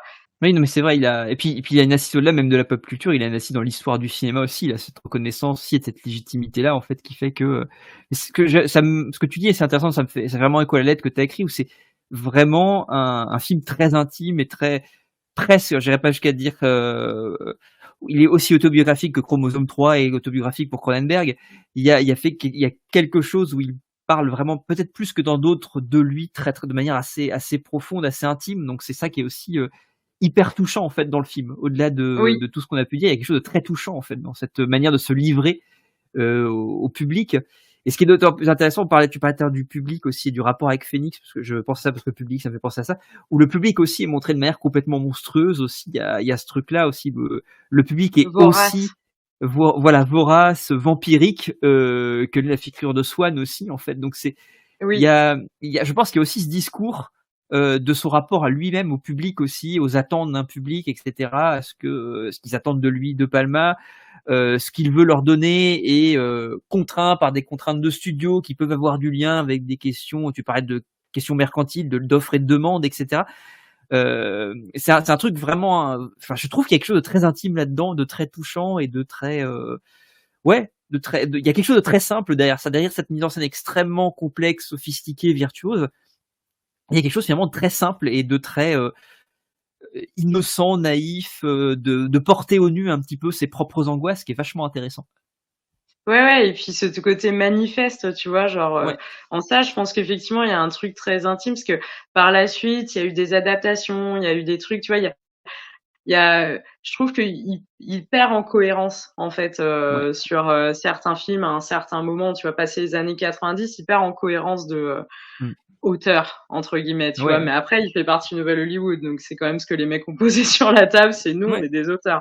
Et du coup, mais ils l'ont tous perdu, je pense plus ou moins, tu vois. C'est dans le Nouvel Hollywood, il y a un côté où de toute façon, il y a les années 90, et les années 90, c'est une méga commercialisation d'Hollywood en réalité. Donc de toute façon, la Mmh. part auteur, elle est, tu vois, elle est perdue, quoi. Enfin, tu vois, genre c'est de toute façon le ratio blockbuster et film de studio par rapport aux films plus indés, il est complètement déséquilibré. Alors que je trouve que de ces dernières années, tu vois, genre des mecs comme A24 qui viennent à la base des indés, ils Ouais. commencent à imposer des trucs, ils deviennent assez major pour pouvoir en plus garder ce côté, on va faire ce qu'on veut et on va imposer une espèce de vision un peu indé du cinéma. Et, et je trouve que Fantôme, il y a peut-être ce côté-là, il y a peut-être ce côté très personnel parce que il y a pas vraiment d'attente, tu vois. Il y avait un truc de il Ouais. fallait qu'il sorte et il fallait que ça sorte de lui et il le sort de lui, qu'importe comment il va être accueilli. Ouais. Ce qui sera pas toujours le cas par la suite, quoi, tu vois, où il va quand même chercher à avoir le succès des salles et de pouvoir ensuite, effet boule de neige, pouvoir faire les projets qu'il veut. La fameuse apogée dont je te parlais. Mmh. Et en même temps, dans Fantôme, il y a déjà ce truc de c'est un cercle infernal où de toute façon, Swan, il y a une espèce de comment dire? De progression, tu vois? Dans le public en veut de plus en plus, donc il va en donner plus en plus, quoi. Et Mmh. cette espèce de ouais, la voracité du public qui va pousser et qui pousser encore. Et je pense qu'il y a un côté un peu pas prophétique, mais tu vois, un truc de le rapport qu'il va finir par avoir avec son public, avec des gros beats comme le Dahlia Noir, tu vois, des trucs où au Mmh. final il y avait une grosse attente, un gros espoir sur là vous allez kiffer, c'est exactement ce que vous demandez, et en fait pas du tout. Donc je pense qu'il y a un truc de devoir composer avec le producteur, devoir Ouais. composer avec le public, et en fait la place de l'artiste au milieu de ça et de sa liberté qui au final est très restreinte, tu vois, et Ouais, qui ouais, tout à fait, ouais. peut-être par moment, comme Fantôme, va pouvoir en fait lâcher des pépites qui sont vraiment très personnelles, qu'importe le résultat en fait et qu'importe ce qu'en dise l'appréciation ou pas des gens. Ouais. Et ça a marché parce qu'au final, je considère que c'est un de ces films cultes, voire un film culte dans l'ensemble Ouais. du cinéma. Alors je vais rebondir sur ce que tu disais pour pouvoir, je vais te lire ma lettre Oui. et pour le coup, ça nous permet d'enchaîner avec la question ensuite de la séquence que je t'ai proposée, qui va permettre justement peut-être de creuser ou de contextualiser de manière un peu plus précise dans le film, un peu toutes les réflexions qu'on a posées jusqu'à maintenant, que tu as posées jusqu'à maintenant et sur lesquelles je me suis permis de rebondir.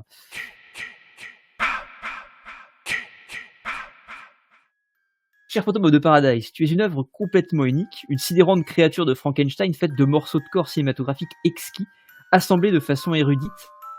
Un monstre filmique et musical pop et rock suscitant autant le malaise que la jubilation. Véritable déclaration d'amour au fantastique sous toutes ses formes, ainsi que critique féroce, cruelle et acerbe des industries qui les pervertissent, tu parviens, film, à me faire enfin saisir tardivement dans mon chemin de cinéphile la comédie musicale, ou plus précisément du film musical dans ton cas, dans sa manière qu'il a, par ses mélodies, d'harmoniser le chaos du monde.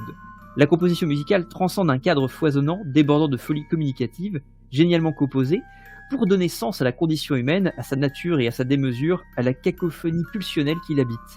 Cher fantôme, je t'ai découvert il n'y a finalement pas si longtemps que ça, et quel bonheur d'avoir eu ce coup de foudre instantané, au point que je ne puisse m'empêcher dès lors de te rendre visite très régulièrement, peut-être trop diront certains, mais que voulez-vous, le cœur a ses raisons que la raison ne connaît point. C'était juste pour citer Pascal à la fin, mais bon, c'était juste une... Voilà, on s'en fout.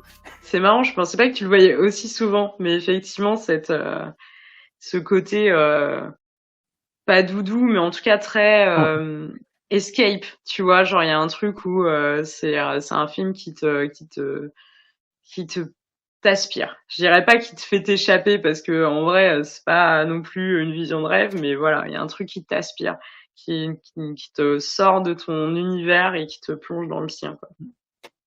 Et c'est super agréable. Moi, je trouve ça vraiment. Il y a Ouais. effectivement, je crois, il y a quelque chose quand même de libérateur, de cathartique derrière tout ça quand même. Il y a quand même cette idée qu'on sort un petit peu de notre réalité. Alors pour mieux y plonger, parce que bon, c'est le détour narratif qui te permet de faire ça aussi, effectivement. Mais il y a quand même cette sortie, il y a aussi, comme tu disais tout à l'heure, il y a sur la question de la production design globalement qui correspond, qui est très 70s pour le coup. Il y a quand même cette manière de plonger aussi dans une époque que pour le coup nous n'avons pas connue, parce que c'est vraiment un concentré, c'est un concentré 70s aussi, et je trouve qu'il y a quelque chose de foncièrement dépaysant en fait dans cette manière d'assumer, d'être pleinement ancré dans son époque. Comme moi, je pense à des films comme Orange Mécanique aussi, qui ont aussi ce côté-là aussi, notamment dans sa première partie, où on a vraiment ce côté très très très 70s que d'aucuns pourraient considérer comme un peu kitsch ou ayant vieillissant, parce que vraiment plus vraiment en accord avec les codes contemporains.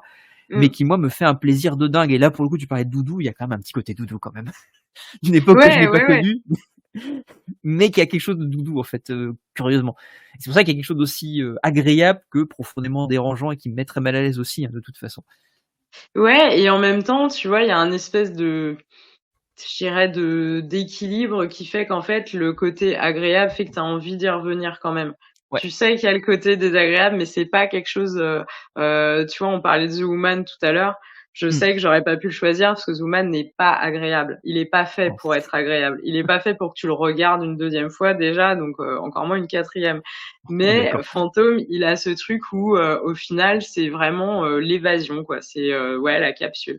Genre les designs des décors, enfin t'as vraiment tout un truc de, en plus c'est un espèce de 70s super rêvé, quoi, tu vois, encore plus pop, quoi, tu vois, genre le truc où le studio 64, quoi, tu vois, genre le côté extravagant des 70s, en plein le côté flamboyant. Et, euh, et en même temps avec ce côté aussi hyper déjà critique, avec notamment la scène où il cherche qui va remplacer, enfin qui va chanter la cantate, et où tu le vois autour de son disque de bureau, et où t'as les gens qui passent un à un, et en fait c'est des genres, tu vois, il y a un côté hyper fragmenté, hyper non mais ça va pas marcher, non mais ça va pas marcher, et le mec choisit le glam rock qui en plus n'a pas été non plus, a pas perduré non plus énormément, c'est ça qui est assez drôle. Mais voilà, il y a ce côté où en fait les 70s c'est un condensé. Et là, le mec a choisi de voilà, ça va être le glam, ça va être les paillettes et ça va être les prémices du hard rock. Avec le personnage incroyable de Biff qui est incroyable, vraiment un personnage incroyable Incroyable. aussi. Ah ouais, non, mais là, en plus, en le rematant, il y a toujours un côté où Biff, c'est la caution humour.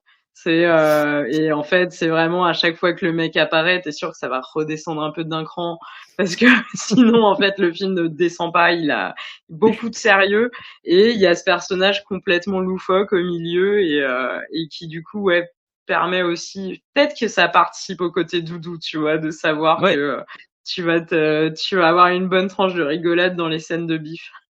Parce que même la séquence de meurtre qui aurait pu, enfin, qui n'est pas d'ailleurs, qui est un meurtre entre guillemets avorté, qui pour le coup fait écho directement à la séquence de la douche, c'est un moment qui devrait avoir quelque chose de tragique, de violent, si en tout cas on suit l'écho, si ça nous Hitchcock. ramène au meurtre de Marion Crane, voilà, de Ouais. Hitchcock. Là, pour le coup, il en fait quelque chose, il contourne complètement le truc en faisant vraiment un gag. La mort de Biff arrivera plus tard, pour le coup. Elle Oui. sera très brutale aussi, hein, d'ailleurs. Oui, elle est horrible. Ouais, La mort elle est est horrible horrible. parce que le public l'acclame, donc ouais, C'est une mort atroce. une mort atroce. Mais elle est à la Je pense hauteur qu'il du a la pire personnage. mort de tout le film. Ah oui, il a une mort horrible. Ouais, là, mais c'est le mec crame, quoi. En plus, c'est même pas juste électrocuté, c'est électrocuté et il crame. Mais Mais la en séquence plus, est hyper spectaculaire. oui, ouais. Et dans la scène de la douche, en fait, t'as toute l'attention, et le dernier gag, c'est qu'en fait, il lui fout un truc à chiottes dans la bouche pour qu'il se taise. Ah mais j'adore, c'est une séquence très drôle. Ouais. Ah non, mais c'est vraiment le côté un peu léger que peut avoir le fantôme, enfin un fantôme par moment, quoi. Tu l'as au début, avant que Winslow perde son identité et devienne le fantôme, et après t'as Biff. Oui, Mais ouais, où même sa mort est un gag en vrai. Tu vois, il y a oui, vraiment c'est un vrai. truc de too much. C'est à la fois extrêmement brutal et en même temps complètement grotesque, vraiment poussé à son extrême. Et c'est hyper cool. Moi, je trouve ça très très bien. Ouais. Non, mais c'est hyper slapstick. Et après, il se fait l'entrée de Phoenix, tu vois, qui Oui. chante All Souls. Donc en Ouais. plus, qui chante la plus belle chanson de la BO, tu vois, genre hyper, enfin en plus hyper bien interprétée par Jessica Harper. Et donc, ce qui est assez ouf, c'est que ça t'amène cette évidence de la grâce de Phoenix, sa pureté. Enfin, tu vois, il y a vraiment toute une mise en scène il y a eu l'horreur, et d'un coup, t'as cette espèce d'ange élevé, tu vois, qui avec sa voix incroyable, et qui apaise le fantôme en plus, tu vois. Enfin, c'est Ouais. vraiment cette Tout à scène, elle fait. est vraiment très particulière dans son glissement en fait. Ouais. Non, c'est vrai, il y a beaucoup de ruptures de ton aussi qui sont très très bizarres parfois, effectivement, et qui brutalisent vachement le spectateur, en fait, où tu sais encore une fois, pas vraiment où te placer, en fait. Si tu dois rire, Oui, si tu dois être dans une émotion, voilà, si tu dois pleurer pour comprendre ça, si tu dois être horrifié par ce qui se passe, tu sais jamais vraiment, sur quel pied danser, à quel moment et ça te brutalise vachement, en fait. C'est à la fois très agréable parce que c'est surprenant et à la fois très désagréable parce que tu sais pas où te placer, comment tu dois réagir à ce que tu es en train de regarder et ça ouais. participe un peu de ce côté, ce flot d'images qu'on te balance à la gueule et tu sais pas vraiment je pense que les premières fois, en tout cas c'était mon cas la première fois, tu sais pas vraiment quoi en penser de manière directe, en fait. C'est très, très Ah mais difficile de faire un truc totalement. à Moi, chaud dessus. oui, je me souviens de la fin de la première vision, d'être juste restée un peu choquée, tu vois, genre un peu horrifiée, un peu apeurée, Ouais, et en même temps hyper fascinée en fait. Et j'avais ouais, déjà le sentiment de putain, faut que je le revoie vite. Il y a un côté, je trouve, où tu vois, t'as encore envie de le revoir, encore envie de le revoir. ouais.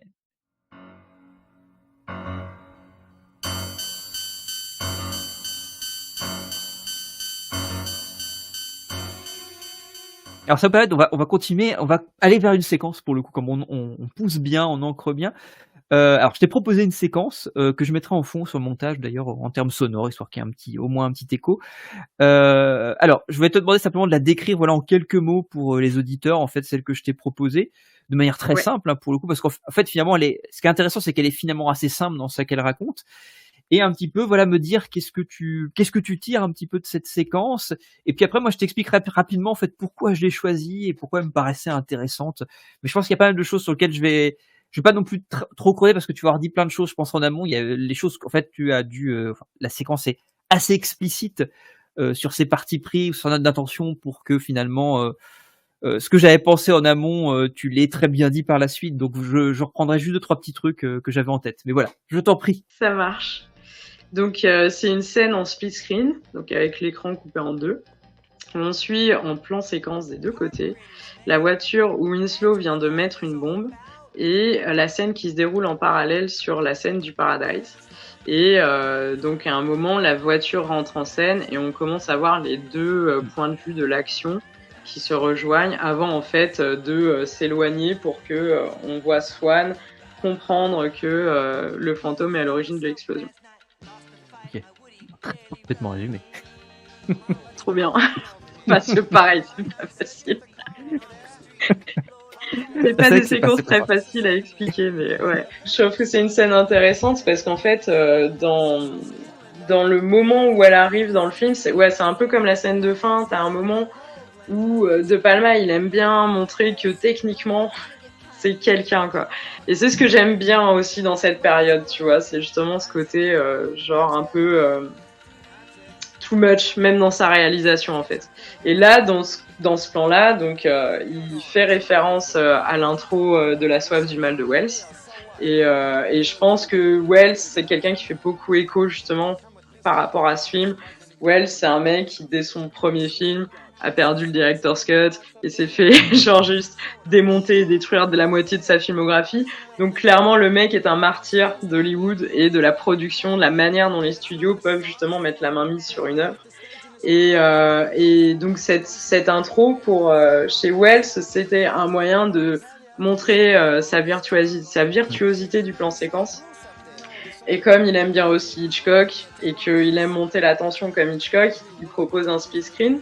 Et en même temps, du coup, voilà, il y a ce côté où le mec va te dire, ben moi je vais faire un split screen, mais je vais te faire 2 plans séquences, tu vois, genre en mode. Et en fait, ces 2 plans séquences vont être tournés en même temps. Donc c'est-à-dire que genre l'équipe va devoir faire un plan séquence à 2 caméras. Et en fait, quand tu regardes la manière dont c'est monté chaque séquence séparée, parce qu'en plus c'est ça qui est assez dingue, il y a une intelligence en fait dans la manière de relier l'espace qui est incroyable, qui est vraiment incroyable. Et c'est ça que j'aime bien aussi dans Fantôme, c'est il veut montrer que c'est un virtuose et il te montre qu'il a en fait, on va dire, les moyens de sa prétention. Et c'est ça que j'aime vraiment, quoi. C'est ce mec avait des couilles extraordinaires, quoi, pour par rapport aux moyens qu'il avait, par rapport à la Ouais. réputation où il n'était pas encore trop connu et tout. Il te fait quand même des plans rêvés, quoi, on va dire, des trucs où t'as des réalisateurs qui vont mettre des films et des films pour pouvoir atteindre ce niveau de liberté, et lui, par sa débrouille, va réussir à te faire voilà un plan séquence en 2 points de vue et en split screen. Il a des grosses couilles, on est d'accord. Ouais, il a quand même des grosses couilles pour l'époque. Et alors c'est vrai que c'était grossièrement ça en fait, cette idée-là en fait des 2 plans séquences montés en même temps et très intelligemment foutus à côté en split screen, qui est en plus une marque quand même de fabrique de Palma. Il y avait 2 choses moi en fait qui alors c'était juste pour rebondir sur ce que j'avais dit au tout début, qu'il y avait un truc qui m'avait beaucoup marqué lors de ce visionnage. Et alors cette séquence en particulier, il n'y a pas que celle-ci, mais il y avait cette idée en fait de la porosité entre le diégétique et l'extra-diégétique en fait dans le film où on ne sait jamais si la caméra, parce que l'idée c'est que Swan, bon, pour ramener au portrait de Dorian Gray de Oscar Wilde, il y a ce fond où dans son pacte, je sais plus si c'est formulé comme ça, mais en gros, Swan doit se filmer continuellement pour que finalement Oui, c'est ce qui il est doit toujours capturé avoir par une la caméra caméra. sur lui. Ouais. Voilà, pour que c'est comme dans le portrait de Dorian Gray, c'est ça qui capture le C'est la vidéo vieillissement, qui qui vieillit. capture. Voilà. Et ce qui est hyper intéressant, c'est que dans le film, c'est un truc que je pense j'avais admis de manière totalement intuitive en fait dans les visionnages que j'ai pu faire avant. Mais là, j'ai eu ce truc-là, cette obsession, ça va en fait à quel moment la caméra est diégétique et à quel moment elle ne l'est pas. Parce qu'il y a plein de moments hyper étranges où on repasse des scènes qui sont des séquences du film qui ont été tournées par De Palma en tant que tel, si on prend ça de manière un peu grossière. Et on sait jamais, en fait, encore une fois, sur ces 2 plans-là, on sait pas est-ce qu'il y a quelque chose qui est filmé, parce qu'il me semble que la séquence de l'explosion est reprise par la suite quand Swan revisionne, il me semble, Oui, l'explosion. oui. Donc c'est une caméra qui est donc diégétique, et j'ai été perdu sur ce truc-là, en fait, où on sait jamais vraiment, toujours sur cette question de basculer, de jouer sur le point de vue, ça en devient presque vertigineux parce que tu sais plus Oui. vraiment ce qui est de l'ordre du diégétique et ce qui est de l'ordre de l'extra-diégétique tant qu'il crée de la porosité entre les 2. Et ça m'a complètement obsédé sur ce visionnage-là. Je n'ai pensé qu'à ça Ouais. tout du long. Et Surtout ça crée que une sorte de truc très bizarre. ouais, parce qu'en plus, à la fin, en fait, quand t'as juste avant l'explosion, la caméra se tourne vers Swan Oui, et après elle se tourne vers le fantôme. Donc la caméra devient le regard de Swan, tu vois. tout Et à c'est fait. quelque chose qu'il fait souvent. C'est marrant parce que quand tu m'as dit qu'il y aurait une séquence, je pensais à celle où le fantôme essaye de se suicider Oui, au-dessus de parce que chez Swan. ouais. Et en fait, t'as ce truc de jouer justement sur, c'était mon fameux dossier à la fac sur le panoptisme, donc la vision latérale de Dieu. Et en fait, il y avait ce truc-là, c'est qu'en fait, Swan regarde de très haut, et en même temps il est en bas. Enfin, c'est vraiment ce côté genre omniprésent en fait du mec. Et dans cette séquence, en fait, il ne le sait pas que ça va exploser, donc ça n'est pas sa vision. Mais ce dernier plan où la caméra se tourne pour faire comprendre au spectateur qu'il a vu le fantôme, ça devient en fait sa vision, tu vois. Il y a vraiment un truc où d'un coup tu prends le point de vue de Swan. Et ça, c'est hyper intéressant. C'est un des rares moments du film. En fait, il y a ce qui est assez, à chaque fois, Winslow arrive à ne pas se faire voir. Et c'est ça qui est terrifiant pour Swan. Et c'est pour ça qu'il essaye très vite de lui faire signer un contrat. C'est que quand il essaye de le tuer et que le mec meurt pas, il fait bon ben on va lui faire signer un contrat, il n'y a pas trop de choix quoi. Mais l'ultime moyen de contrôle, parce que de tout son monde où il voit tout, il ne voit pas le fantôme arriver et il continue à lui faire des dégâts. Et ça, je trouve que c'est l'inquintessence un peu du fantôme de l'opéra à la base. Mais je trouve qu'il y a vraiment voilà cette espèce d'idée de c'est un fantôme parce qu'on ne le voit pas Ouais, tout à avant fait. tout. C'est hyper, parce que c'est vrai qu'on n'a pas encore questionné la notion de fantôme aussi, qui est vachement. Alors, au-delà de la question de Gaston Leroux entre autres, mais bon, en termes littéraires, mais on n'a pas encore questionné ça, mais j'y reviendrai peut-être un petit peu plus tard sur ce truc-là du fantôme, parce que je crois que tu m'as posé une question sur la toute dernière question, et je voulais revenir sur la notion de fantôme à ce moment-là. Et si tu veux, pour le coup, tu pourras rebondir dessus comme ça, parce que je pense qu'il y a des trucs intéressants à dire sur la notion de fantôme en tant que telle. Et alors voilà, la dernière question que je voulais te poser, qui était un petit peu le point culminant, si je puis dire, le moment où on va aller creuser un petit peu plus profondément, je voulais te poser une question un peu plus précise, plutôt sur une question d'ordre thématique de manière globale. Alors comment tu trouves que alors t'en as déjà un petit peu parlé en réalité, parce qu'il y a beaucoup de choses qui ont été anticipées là-dessus. La deuxième partie peut-être un tout petit peu moins, on n'a pas encore parlé vraiment, même si on a parlé de Phoenix. Alors comment pour toi De Palma, au travers du film, on questionne-t-il l'industrie de l'art? Alors tu en as parlé ici un petit peu déjà, mais on peut, pourquoi pas, ça peut être déjà quelque chose d'un peu synthétique pour résumer un peu tout ce qui a été dit jusqu'à maintenant. Et la place de la femme également dans celle-ci, donc c'est l'idée un petit peu de se tourner vers le personnage de Phoenix aussi. même si pareil, il y a eu quelques petits balbutiements sur ces questionnements-là. Mais voilà, qu'est-ce que sur la question, voilà, de l'industrie de l'art globalement, qu'on a déjà évoqué, que tu as déjà évoqué, et la place de la femme au sein de celle-ci? Alors, du coup, oui, c'est vrai que alors pour le coup, la place de l'industrie de l'art et effectivement, il y a un côté où là, il prend la musique pour pouvoir, parler de toute façon de manière globale d'Hollywood et de ce système en fait, de production et de mécénat déguisé, on va dire. Mmh. Et donc comme je te disais, j'ai appris il y a pas longtemps que c'était une expérience personnelle qu'il avait eue, sur un film qui s'appelle, Get to Know Your Rabbit, qu'il avait fait en 72 et en fait Warner l'a viré et a modifié, genre en mode, comme un malpropre et je pense qu'il y a eu quelque chose vraiment de, très, marquant dans cette expérience qui fait que, bah, ouais, du coup, il y a toujours chez lui quelque chose de, l'individu broyé par une corporation plus grande que lui, quoi. Il y a vraiment toujours un côté de, l'individu face à la machine et comment il va essayer de s'en sortir, quoi et Ouais. comment il va essayer de ruser pour pouvoir s'en sortir aussi.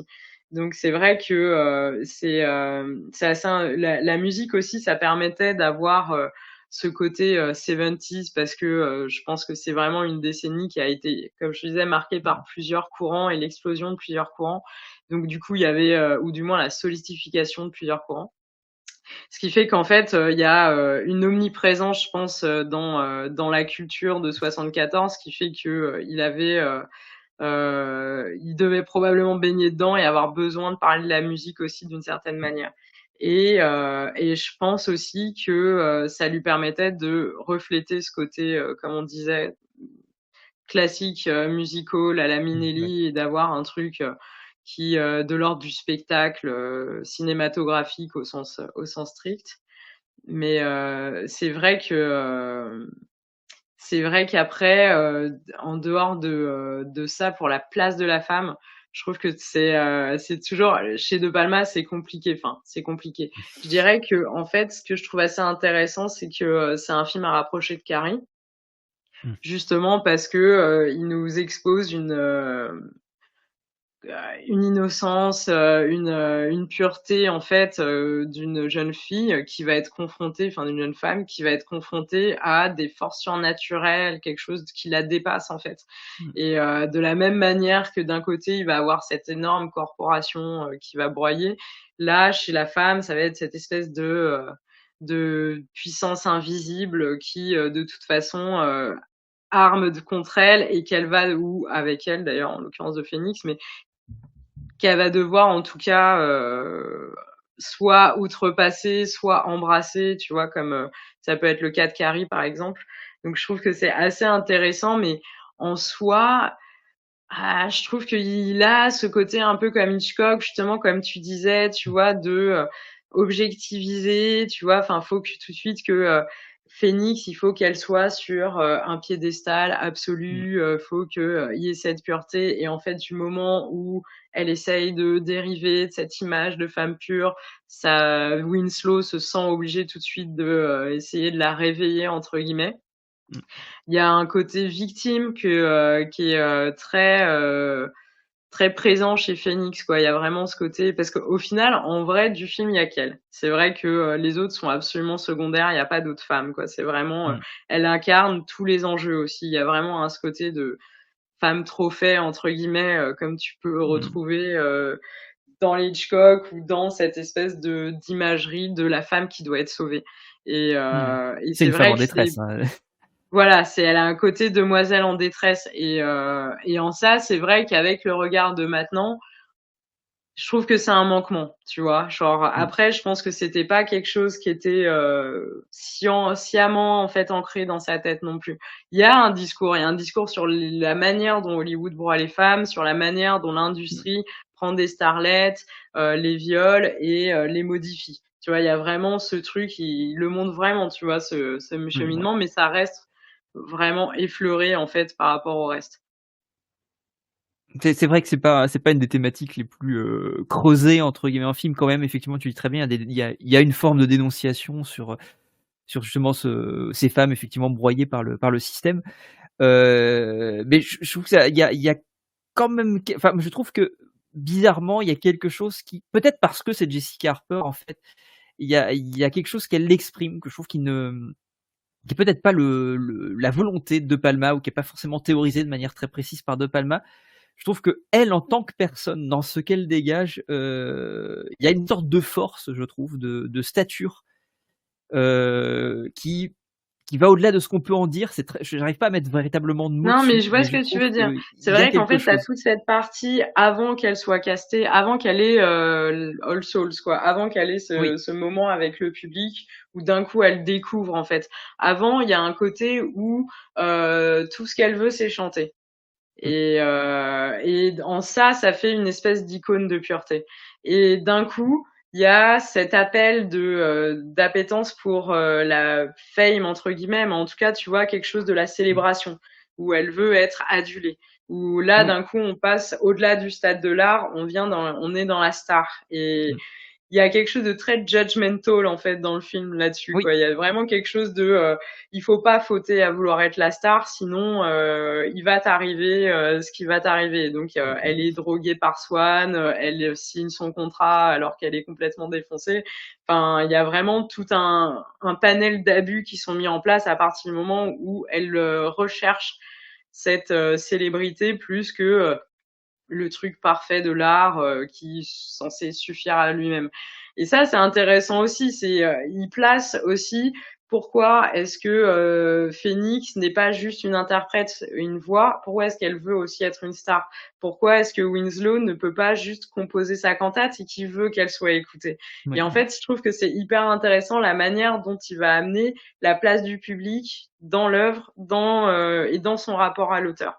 C'est-à-dire que si le public, effectivement, comme le public du Paradise, est juste frontal et sans réflexion, et il va juste vouloir en fait des choses choquantes ou des choses, il va juste vouloir être nourri en fait de quelque chose qui n'est pas intellectuel, en tout cas, qui va juste être Mm. nourri d'images, nourri de sensations. Et il y a ce côté où en fait, si l'œuvre n'a pas de public, est-ce que vraiment elle vaut la peine d'exister? Mm. Et ça, c'est tout le problème de Palma. Est-ce que si ces films n'ont pas été vus, est-ce qu'ils valent le coup d'exister? Et je pense que c'est quelque Mm. chose il y a une espèce de blessure qui est restée, en tout cas, tu vois. Il y a un truc Ouais. qui direct, un questionnement de, ok, je suis hyper douée pour faire des films, je vais faire des films, mais est-ce que les gens sont capables de les recevoir? Et qu'est-ce que je Ouais. fais si les gens ne le reçoivent pas, en fait? Je pense que Mm. c'est une espèce de peur profonde chez lui de pas être vu. Et en même temps, alors je rebondis sur ce qu'on avait discuté avec Samir, je fais vraiment de l'écho parce que comme il y a De Palma, c'est intéressant. Mmh. Il avait dit un truc qui était qui était vraiment intéressant aussi, qui était de dire aussi que, et on avait discuté un petit peu cette idée qu'il y a quelque chose quand même chez De Palma d'une confiance malgré tout en son public aussi, en le public. Parce que mine de rien, vu ce qu'il peut balancer parfois, l'ambiguïté de certaines choses, et cetera, il y a quand même une certaine forme de confiance en l'intelligence du public à déceler ou à être capable de peser le pour et le contre, d'interpréter, de penser ce qu'il est en train de leur donner, quand bien même c'est ambigu, quand bien même c'est bizarre, quand bien même c'est étrange, quand bien même c'est sujet à une réflexion bien plus poussée que simplement ce qu'on prend en pleine tête. Donc je pense qu'il y a un petit peu, en tout cas, de confiance malgré tout en le public. Mais c'est peut-être qu'une Oui. impression que Non, mais je pense en que oui, l'intelligence. parce que en vrai, quand je parle de public, tu vois, du Paradise, je pense que dans sa tête, enfin en tout cas dans ce qu'il veut exprimer, c'est le public au sens large, tu vois, Mmh. c'est-à-dire le plus de personnes que tu vas pouvoir toucher anonymement, tu vois, cette espèce de Mmh. masse en fait. Ouais, ouais. Et de toute façon, ça c'est un truc, je pense que qu'il a acquis d'Hitchcock en fait sur ce truc Mmh. de le spectateur dans le suspense a une importance en fait, Mmh. et du coup de jouer avec le spectateur. Il y a un truc où en fait là c'est le public de manière générale, mais le spectateur de Palma il Ouais, l'aime ouais. profondément, et il adore. Je pense que c'est pour ça qu'on parle de ce film et qu'on le voit avec autant de plaisir Mmh. 50 ans après. C'est qu'en fait chez De Palma il y a quelque chose d'extrêmement généreux en fait Mmh. envers son public. Il y a, je pense que c'est cette dualité de est-ce que au final on veut être en fait Est-ce que c'est pas le but ultime de pouvoir faire son art comme on l'entend et que les gens le comprennent, en fait? C'est un Mmh. peu voilà, c'est, ce qui et du coup, il y a cette espèce de, d'amour, en tout cas pour son spectateur qui fait qu'il y a, des clins d'œil, il y a, un moyen de: «OK, je vais te donner un indice en avance parce que comme ça, tu es plus smart que le héros, tu es plus smart que le vilain, Mmh. tu es plus smart que» donc c'est assez marrant je pense, c'est comme Hollywood et l'industrie, quoi. C'est des espèces de monstres comme ça que justement il met en place et qu'il veut combattre et qui sont des masses informes. Mais il y a la part de l'œuvre et l'intime qu'il a avec son public, effectivement. Mmh. Alors justement, comme tu parlais de monstres, il c'est vrai que tu avais une question pour l'ultime question que tu Oui. m'avais proposée. Alors c'est un petit peu ce que j'avais appelé le coup de grâce évidemment, c'est voir un petit peu voilà, pour terminer, pour cette dernière question, voilà, que tu allais m'adresser et sur lequel tu pourras rebondir, d'ailleurs complètement après. Quelle serait ta question? Comme ça je ne Eh ben donc ma question, en fait, c'était savoir, ce que, ton sentiment, en fait, pour les multiples visages du monstre dans mmh, Fantôme. Parce que je sais que c'est un sujet qui t'est cher, en plus. j'avoue que c'est un truc qui me touche beaucoup, on est d'accord. Oui, Alors il y a plusieurs en fait, je trouve qu'il y a plein de degrés. Je trouve qu'il y a dans la question du visage du monstre, il y a déjà cette, tu parlais d'écho, de filiation et cetera, tu en as parlé tout à l'heure de la question littéraire, de la question cinématographique. Il y a quand même cette idée d'aller c'est un hommage, c'est une déclaration d'amour au monstre, Phantom of the Paradise. Ça va autant du côté on parlait du fantôme de l'opéra de Gaston Leroux, c'est, Frankenstein aussi parce qu'il y a cette séquence avec Biff pour le coup, cette mise en scène où on ramène à Frankenstein qui est, moi je trouve complètement incroyable. Il y a et le film est Frankenstein en tant que tel, de toute façon, c'est un oui, monstre de Frankenstein. Il y a Dracula, il y a le cabinet du docteur Caligari avec notamment l'apparition de Biff avec le cercueil et les persos autour. Il y a tout il y a ça en fait, Faust. Ouais, il y a Faust évidemment. Voilà, ouais, ouais, il y ouais. a le portrait de Dorian Dorian Gray qui Gray. est aussi, voilà, Oui, qui est qui a quelque chose de monstrueux. Il y a Psychose aussi dans une certaine mesure oui, parce que, Norman Bates a aussi ce truc-là. oui. Donc il y a toute cette filiation-là, ce nom mais qui est c'est très de Palmesque, si je puis dire, cette idée d'aller piocher dans de multiples références et de les transcender. Il y a un truc que j'aime pas ce type de formulation, mais bon, en même temps, on est parfois et tu l'as déjà un petit peu posé tout à l'heure, il y a ce côté entre tradition et modernité, on va aller chercher et même je dirais postmodernité, où on va aller chercher en tout cas tous ces monstres, toutes ces figures mythologiques monstrueuses et on va en servir une sorte de version un petit peu, modernisée, pop, rock et cetera, qui est assez fascinante et je trouve déjà, rien que pour ça, dans ce que ça farfouille, hyper intéressant dans tout le registre monstrueux que ça va chercher. La thématique du double aussi qui est vachement intéressante en fait, où enfin moi ce que j'aime bien, il y a quelque chose dans ce traitement de ces 2 frics, de ces 2 monstres qui s'affrontent, avec Winslow qui a ce casque. Alors il y a toute la thématique autour des masques qui est hyper intéressante. Avec ce masque qu'il porte, qui rappelle le cygne et Swan de son côté, donc il y a Swan avec la traduction cygne aussi, qui se répondent Mmh. de manière vraiment hyper directe. Donc il y a quand même vraiment cette idée que ces 2 personnages sont les mêmes et en même temps il y a ce côté inquiétant d'étrangeté. Alors, dans leur physique comme on a dit tout à l'heure, dans leur corps, dans la manière dont leurs corps sont filmés, mais entre les 2, il y a une très, très fine différence entre les 2. Enfin il y a quelque chose qui fait qu'ils sont à la fois très proches et à la fois, très éloignés et c'est ce petit truc-là en fait qui crée aussi cette gêne, cette difficulté parfois à s'identifier. Il y a aussi ce truc-là en fait de jouer sur la figure du monstre et pour rendre compliqué en fait notre processus d'identification aussi, on sait pas vraiment auquel s'identifier. Il y a toute l'empathie aussi que le monstre aussi peut, avoir chez le spectateur, peut apporter chez le spectateur ou peut, engendrer chez le spectateur. On a parlé tout à l'heure de Winslow et cette empathie qu'on peut avoir pour lui et en même temps, pour la cause aussi qu'il défend, pour la justice qu'il veut faire, mais qui en même temps, il y a un moment où il y a des limites peut-être aussi dans son action. Donc il y a toute cette chose-là et puis, bon, il y a aussi ce qu'on a dit tout à l'heure, je répète pas mal de choses finalement dont on a parlé, hein, mais la dichotomie entre monstruosité extérieure et monstruosité intérieure, entre monstruosité morale et monstruosité physique, à partir de ce qui est un thème qu'on trouve, chez Browning, dans Freaks, dans Elephant Man de Lynch aussi, hein. C'est en quoi justement la monstruosité extérieure reflète-t-elle la monstruosité morale et tout ce qui Et peut, et même dans les mythes qu'il a choisis, en fait, c'est ça qui est fou. oui, Dans les mythes en qu'il a plus, choisi de prendre, il y a vraiment cette idée aussi, ouais. bah, avec pour le coup le portrait de Dorian Gray fonctionne très bien là-dessus en fait sur cette, Mmh. voilà sur cette dichotomie entre le corps finalement et l'apparence et en quoi elle est ou elle n'est pas justement le reflet de l'âme, bon, ce qui est une pensée très médiévale et la manière dont on va travailler ce truc-là.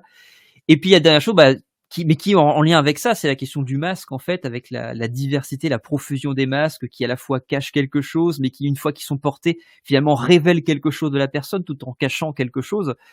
Alors là, c'est peut-être plus des thématiques purement philosophiques où il y a des questionnements sur la question du visage éthique chez Lévinas, des choses comme ça, où encore une fois, le masque, on le choisit parce qu'il reflète quelque chose de nous, et en même temps, paradoxalement, on le choisit pour pouvoir masquer ou cacher quelque chose qui serait d'une monstruosité peut-être encore pire. Je trouve, pour revenir toujours au climax, où on a ce tombé de masque à la fois qui est de manière vraiment quasiment consubstantielle entre Winslow qui perd son masque et qui révèle sa difformité physique, enfin son visage atrocement Oui, mutilé, et celui de Swan qui tombe à peu près au même moment à qui il retire, qui est pour le coup un masque beaucoup plus qui a un masque blanc, qui est presque oui, une sorte d'incarnation un peu abstraite, comme on pourrait le voir chez Michael Myers par exemple. On a une sorte de visage qui ressemble à tout le monde, qui pourrait être tout le oui. monde, Ou tu sais, et qui presque révèle. comme les masques tragédie grecque, quoi, tu vois, Oui, genre un truc aussi c'est vrai. inexpressif au possible. Ouais, ouais. Et ça marche très bien parce que pour le coup, il y a quelque chose de foncièrement tragique en plus dans le destin de ces deux personnages qui est déjà scellé de toute façon par le pacte qu'ils ont signé avec le diable, qu'ils ont contracté avec le diable. Donc c'est très intéressant que tu poses le lien avec la tragédie grecque, puisque pour le coup, le film est une tragédie aussi. Il y a Oui, ce truc-là, oui. le cadre scénique en tant que tel, qui au-delà du cadre musical, c'est aussi le cadre du théâtre aussi, avec le côté cathartique, et donc le lien est vraiment hyper proche avec tout ça. Et puis il y avait une dernière petite chose sur la question du fantôme que je trouve intéressant. Parce que le fantôme, c'est finalement, si on prend de manière classique, qu'on peut voir, je sais pas, dans le cinéma japonais, chez Kobayashi, dans Kwaidan, même dans l'Empire de la Passion de Oshima, il y a ce côté où le fantôme, c'est celui qui vient réparer un préjudice Mm. symbolique. Et là, il y a vraiment ce truc-là où L'esprit le vengeur. fantôme Ouais. voilà, c'est typiquement l'esprit vengeur, dont ce qu'on a déjà dit tout à l'heure, hein, mais dont finalement on va comprendre finalement la démarche parce qu'on comprend le préjudice qu'il a subi. On va le soutenir, et puis bon, après c'est très impliquant, la vengeance en tant que telle, c'est intéressant philosophiquement. Alors dans la réalité c'est compliqué, mais pour le coup dans le cadre d'un récit c'est hyper intéressant pour tout ce que ça touche et pour tout ce que ça convoque et pour la question de l'identification. Et là je trouve qu'il joue très très bien avec ce truc-là en nous mettant dans cette posture de dire ok, son combat est légitime parce que justement il a souffert de tout un tas de choses, et en même temps est-ce qu'on peut vraiment cautionner ça? Donc Ouais, il y a cette figure de fantôme qui est intéressante. et c'est marrant parce qu'en y repensant, il y a ce côté où en fait, tu vois, genre, ses actions sont justifiées à partir du moment où sa motivation, ça devient sauver Phoenix. Il devient un espèce de super-héros dans le sens, C'est vrai, Marvel du oui, terme, bien quoi, sûr, tu vois? tout à Genre fait. du côté, il faut la sauver et en fait, ça entraîne le seul choix qu'il a, c'est sa propre destruction. Donc c'est le sacrifice. Donc il y a quelque chose Mmh, d'hyper héroïque, hyper limite christique, tu vois? Dans, la démarche de sauver Phoenix à la fin et rompre le pacte avec Swan, donc courir à la mort, tu vois? Il y a ce mmh. truc de, Swan lui dit: «Au moment où je meurs, ta plaie se rouvrira et tu mourras avec moi», et le mec est là: «Pas de problème frère, je mets le feu à tout», et en fait, tu as aussi cette espèce de truc de le temps que le feu se consume. Enfin, tu vois? Genre vrai, il y a Ouais. vraiment un truc de, hem, la tombée de cette malédiction met du temps à arriver et Mmh. ça permet justement de rentrer dans cette action, de fin. Et l'autre truc, c'est vrai que du coup, il y a cette justification de sa cause, c'est plus juste sa musique, c'est sauver quelqu'un, c'est une question de vie ou de mort, quoi, tu vois? Donc il y a une espèce de réhabilitation à la fin qui fait que, la catharsis, elle est là, elle est dans la destruction Mmh. de Swan, coûte que coûte, en fait, quoi qu'il en coûte. Et que ça justifie en Et plus c'est à vrai plusieurs niveaux Phoenix à ce moment-là aussi avec, lui qui la rédemption qu'il va trouver dans le fait d'aller la sauver aussi, où il oui, renaît mais par la mort de fait, et elle renaît en même temps d'ailleurs au moment où elle se rend compte puisqu'elle l'avait fui oui. dans un premier temps et qu'elle tombe sur son corps en train de mourir, d'agoniser au sol, Et et qu'elle qu'elle se rend compte reprend de qui il est. conscience de qui c'est, de sa vraie Ouais, personnalité, tu vois? Elle l'appelle Winslow, c'est-à-dire qu'il y a oui, ce rétablissement entre son identité et qu'il a perdue et le la tombée du masque, en fait, tout complètement. à fait, et Alors c'est que pour la le coup, première très fois beau. qu'il se montre, elle fuit, tu vois? Donc il y a vraiment Tout à ce fait. truc de elle a déjà vu, elle a après il joue sur ce côté, à ce moment-là, elle est sous drogue, machin, tout ça, Donc il y a vraiment cette perte d'état de conscience qui fait que d'un coup, en fait, le charme est rompu et donc elle voit la réalité qui est que c'est Winslow. C'est pas un monstre, c'est pas un tueur, c'est Winslow. Et ouais, Cet homme qu'elle avait rencontré lors des auditions et avec qui ça avait matché au moment où il vient la voir à l'audition et qu'elle est à qui la queue et représente où un amour, tu vois, qui représente quelqu'un de oui, très doux, tu vois, quelqu'un de, tout à il y fait. a vraiment ce retour, en fait, à ce qu'il a perdu en fait, c'est ça qui est intéressant, c'est que le fantôme, il perd son humanité à travers le fantôme. C'est pour ça Mmh. qu'il fait ces meurtres abjects, c'est pour ça qu'il y a une espèce d'escalade dans la violence. Et le moment où il retrouve cette humanité, c'est le moment où il retrouve une raison valable, en fait, de pouvoir agir comme ça, et c'est Phoenix avec ce nom de toute façon qui est hyper évocateur de la Renaissance, tu vois, Ouais. du côté où lui, c'est un mort-vivant. Mmh, Et tout à fait. c'est limite le mec est mort par 2 fois, tu vois? Genre, il y a Mmh. la mort de Winslow avec la presse et il y a la mort de Winslow parce que, de toute façon, il est contractuellement lié à, sa vie ne lui appartient plus, il ne peut Mmh. même plus se donner la mort, quoi. Et c'est une très belle conclusion, je trouve. En fait, je trouve que c'est voilà, une belle fin, une belle fin sur la. Alors moi, c'était des choses que tu voulais rajouter avant d'en passer à la recommandation. Est-ce que tu as des choses que tu voulais rajouter ou Beh, qu'on aurait oublié peut-être d'évoquer ou non, là, je crois que c'est tout. Dream each other smile. Dream it never ends. Filters. I was under myself, flashlight in the morning light. I could see the change was showing. Dolby's. Like a child who was always poor, reaching out for more. I could feel the hunger growing. Eh ben, écoute, dans ce cas, je vais te demander, alors ce que je demande un peu à tous mes invités, est-ce que tu aurais une recommandation justement pour faire perdurer un petit peu la peur au-delà du Phantom of the Paradise, qui pourrait en fait très bien être un double programme que vous pourriez faire en soirée pour pouvoir, pourquoi pas, lier ce film-là à un autre?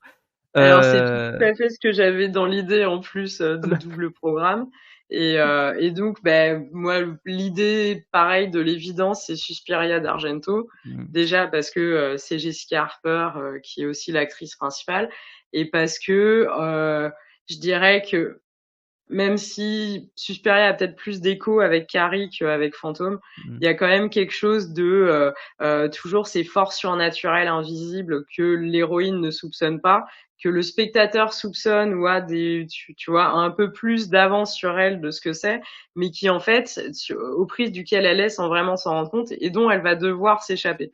Et donc il y a mmh, vraiment, cette espèce de Phénix, c'est ça, il y a un moment où en fait elle est complètement aveuglée par, le contrat qu'elle a signé en n'ayant tu vois, aucune réalisation de ce qu'elle venait de signer et de mmh, l'âme qu'elle venait de perdre et tout ça et du fait qu'elle couche avec le diable littéralement et en mmh, même temps, cette espèce de, bon là elle est aidée par Winslow, mais de retour comme ça, de combattre les forces maléfiques extérieures, comme s'il y avait mmh, une espèce de voilà, une espèce d'idée de combat.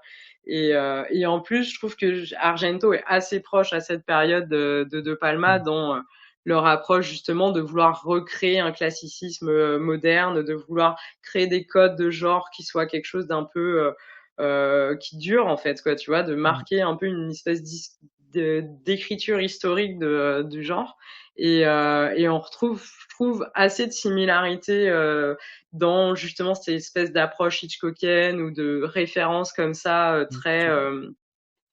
très sur Hitchcock d'ailleurs, Mmh, où voilà comment construire une tension, comment construire un suspense et dans les 2, il y a cette espèce d'omniprésence. Alors, je pense surtout pour Suspiria à la scène d'intro, mais dans Fantôme, il y a cette omniprésence du rouge, du sang qui est hyper rouge. Il y a quelque chose de très poisseux, de très, tu vois? Et on retrouve mmh, ça chez Argento beaucoup à cette période où, en fait, ça va être un sang grotesque. Ça va être vraiment une mmh, espèce d'exagération totale où le truc est écarlate. Enfin, tu vois? Il y a mmh. vraiment et cette espèce de choc visuel du sang sorti, quoi. Tu vois qu'il faut absolument que ça en devienne un espèce de marqueur visuel. Donc je trouve qu'il y a des similarités un peu dans leur approche, à la fois des thématiques horrifiques et à la fois la manière dont les amener. C'est un très bon exemple. Je me retiens d'en parler depuis le début parce que j'avais voulu te faire un écho à un moment donné, mais je me suis dit: «On garde ça».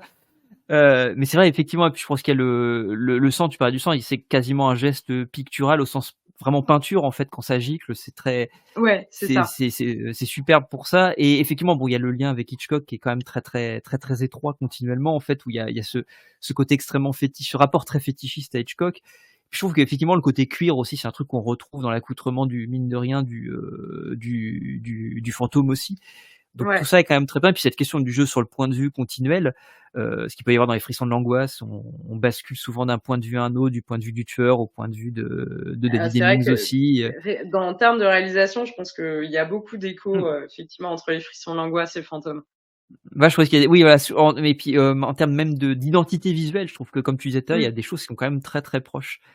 Et alors moi je vais peut-être rebondir sur une référence, une recommandation nettement moins peut-être, prestigieuse, mais qui me tient quand même pas mal à cœur et qui est un peu dans le même esprit, qui est une comédie musicale pour le coup, qui se revendique comédie musicale, qui est Happiness of the Katakuris de Takashi Miike, qui est une comédie musicale horrifique, qui s'inspire énormément de The Quiet Family de Kim Ji-woon notamment et qui lui-même d'ailleurs Kim Ji-woon quand il en parlait de l'Auberge rouge de Clémentin Lara, donc il y a quelque chose Une de lié avec tout ça. filiation. Ouais. Voilà une filiation qui se fait et c'est un film que moi j'aime beaucoup pour, justement cette manière de alors il y a quelque chose que je trouve un peu chez De Palma. Alors c'est encore une fois nettement moins prestigieux, nettement moins engagé, même s'il y a quelques considérations sociales intéressantes, sur la famille japonaise globalement, ce qui est un peu un des fers de lance de Miike, de pervertir les relations familiales, même si là c'est un peu plus positif. Et ce que j'aime bien voilà, dans ce film-là, c'est cette manière de traiter l'horreur par la musique, de travailler, comme je disais tout à l'heure, le chaos à travers de l'harmonie musicale. Là, on est vraiment dans la pure comédie musicale parce qu'il y a quelque chose souvent des dialogues en fait, il y a pas mal de dialogues qui sont travaillés à travers le chant, etc. Ça en fait des caisses. Il y a un côté très pop aussi que je trouve très chouette. Il y a Kenji Sawada qui joue dedans, qui était le chef des Tigers, donc qui date des années 70-80 et Tigers, donc on est un peu dans une époque un peu similaire. Et c'est hyper rigolo à regarder, c'est hyper fun et c'est en même temps un peu dérangeant en fait. Il y a ce côté très fun, très jouissif, mais il y a des trucs hyper chelous à des moments qui sont assez malaisants en fait, mine de rien et Totalement qui, mimiqué. voilà, c'est totalement imité, il y a de la stop motion aussi, c'est n'importe quoi et en même temps, ce n'importe quoi a quelque chose d'assez cadré, on sait on voit où il va en fait vraiment et il y a cette manière Le chaos. effectivement de En fait, c'est un truc pardon? très chaotique. Oui, Un truc c'est très chaotique. Ouais, tout à maîtrisé. fait. Mais c'est totalement maîtrisé dans ce qu'il veut faire. Alors après, encore une fois, c'est nettement moins prestigieux, c'est vraiment il y a côté parfois ça c'est vraiment bordélique, hein, le film est un peu bordélique parfois, mais il y a un délire vraiment chouette que moi j'aime bien dedans et qui quand je pense à ça parce que, Mickey avait parlé, je crois à l'époque de la sortie du Rocky Horror Picture Show aussi comme inspiration donc, c'est très différent encore une fois, hein, l'identité visuelle est vraiment complètement différente, mais il y a quelque chose d'assez intéressant entre ce côté à la fois extrêmement festif et à la fois hyper dérangeant parce qu'il y a des trucs un peu bizarres à des moments où tu Ouais. regardes le truc, tu dis: «Mais qu'est-ce que je suis en train de regarder?» et à la fin, tu as reçu quand même ce flux d'images un peu agressif parfois et tu te demandes ce que tu as vu et ça se termine quand même sur aussi une mort que je trouve assez mémorable et vraiment touchante pour le coup, où ça convoque un petit peu moi ça fait penser à Taste of Tea aussi un petit peu dans cette manière de Mmh. traiter notamment le grand-père et cetera que je trouve très touchante qui est en plus interprété par un vieux de la vieille du cinéma japonais, qui est là et qui s'amuse comme un petit fou et c'est un film vraiment touchant. Donc voilà, c'était juste cette petite reco, Ouais, qui vaut ce qu'il vaut et qui est c'est moins vrai. prestigieux. Non, mais c'est vrai que j'avais pensé aussi comme reco à Rocky Horror Picture Show, tu vois? Donc c'est pas non plus, parce qu'il y a je trouve, il y a le même, effectivement, sens de, flirter avec l'étrange Mmh. et tu sais pas si tu es mal à l'aise ou si c'est un malaise plaisant. Enfin, tu vois, il y a quelque chose de très Ouais, questionnant, en fait, sur, la malaisance de ce que tu es en train de oui, regarder et le plaisir que tu en prends, en fait tout à fait. et ça, je trouve que ça résume beaucoup de Mickey aussi, de Oui, manière générale. Tu vois? globalement oui, je Le crois. côté où le mec t'amène quand même dans des délires fucked up et tu es: «Oh quand même, c'est cool, mais bon, mollo, hein». Genre j'ai pas signé pour tout ça, je pensais pas, ouais, C'est le ça qui est côté intéressant. voyage un peu, C'est un peu rigolo, mais en même temps, tu dis: «Oh, il y a un moment donné, en fait, où c'est un peu comme moi, je pense au Stuart Gordon aussi de l'époque où, tu as un moment où tu trouves ça fun, tu veux qu'il te le fasse et il y a un moment donné, tu dis: «Ah, je sais pas si j'ai vraiment envie que tu me fasses ça». Il y a un oui, moment donné où le là, côté slapstick too much dans l'horreur en mode, voilà, ouais, ouais, ouais, genre en toute mode la tu as une séquence, espèce de ouais, toute la séquence avec la tête qui va aller, tenter de violer, et que je trouve, pour le coup, où il y a quelque chose de fun dans un premier temps, dans la première partie Ouais. où la tête se balade, s'amuse, il se balade avec sa tête, et en fait, au moment où on entrevoit en fait ce qui est en train de se passer, surtout ce qui risque de se passer, on a envie de dire sur Adrian, là, je sais pas si j'ai vraiment envie de voir ça. Je sais pas si là, alors bien sûr, il va couper ça et ça ira pas tant plus loin que ça la séquence, mais ce qu'il suggère par là et ce qui t'amène à anticiper et à appréhender, je trouve que c'est assez fort. Et il y a, je trouve, un Oui, peu ça ouais, chez De Palma aussi. Encore une ouais, fois, sur Adrian est peut-être un peu moins prestigieux en termes de mise en scène, mais il y a quelque chose quand même de prestige de série B des années 80 pour le coup, qui est vraiment ouais. chouette chez Gordon aussi. Ouais, ouais, surtout qu'en plus, Gordon, il y a un côté, même Frankenlooter, il y a un côté où Oui les aussi. mecs t'amènent dans un truc et où t'es là, ah, c'est cracra quand même, mais bon. Et en fait, t'as un moment où il y a un espèce de too much, quoi, tu vois, de Mmh. waouh, du calme, quoi. Et ouais, c'est un espèce Il y a un de basculement à un moment jeu donné, il y a un avec le truc, ouais. public. Ouais. Ouais, de jeu avec le spectateur en mode ah ben t'as voulu rentrer dans le train fantôme, Ouais, t'as ouais, c'est voulu ça. avoir tes frissons, ben voilà. Il y a un côté où ça va déferler quoi, le côté Bah, tu as un point de presque non-retour, un montagne moment qui est russe de franchi, l'horreur. tu sens. Voilà, tu as un truc où tu vois qu'à un moment donné, il passe une sorte de frontière et tu dis et là, tu peux pas retourner en arrière et c'est Ouais, compliqué, en ouais, fait, ouais. à gérer, Ouais, et en même temps, émotionnellement et ils entretiennent vachement ça, tu vois. Il y a un côté où t'es un peu demandeur aussi de pouvoir oui, voir bien sûr. jusqu'où, tu vois, repousser la limite, le côté subversif.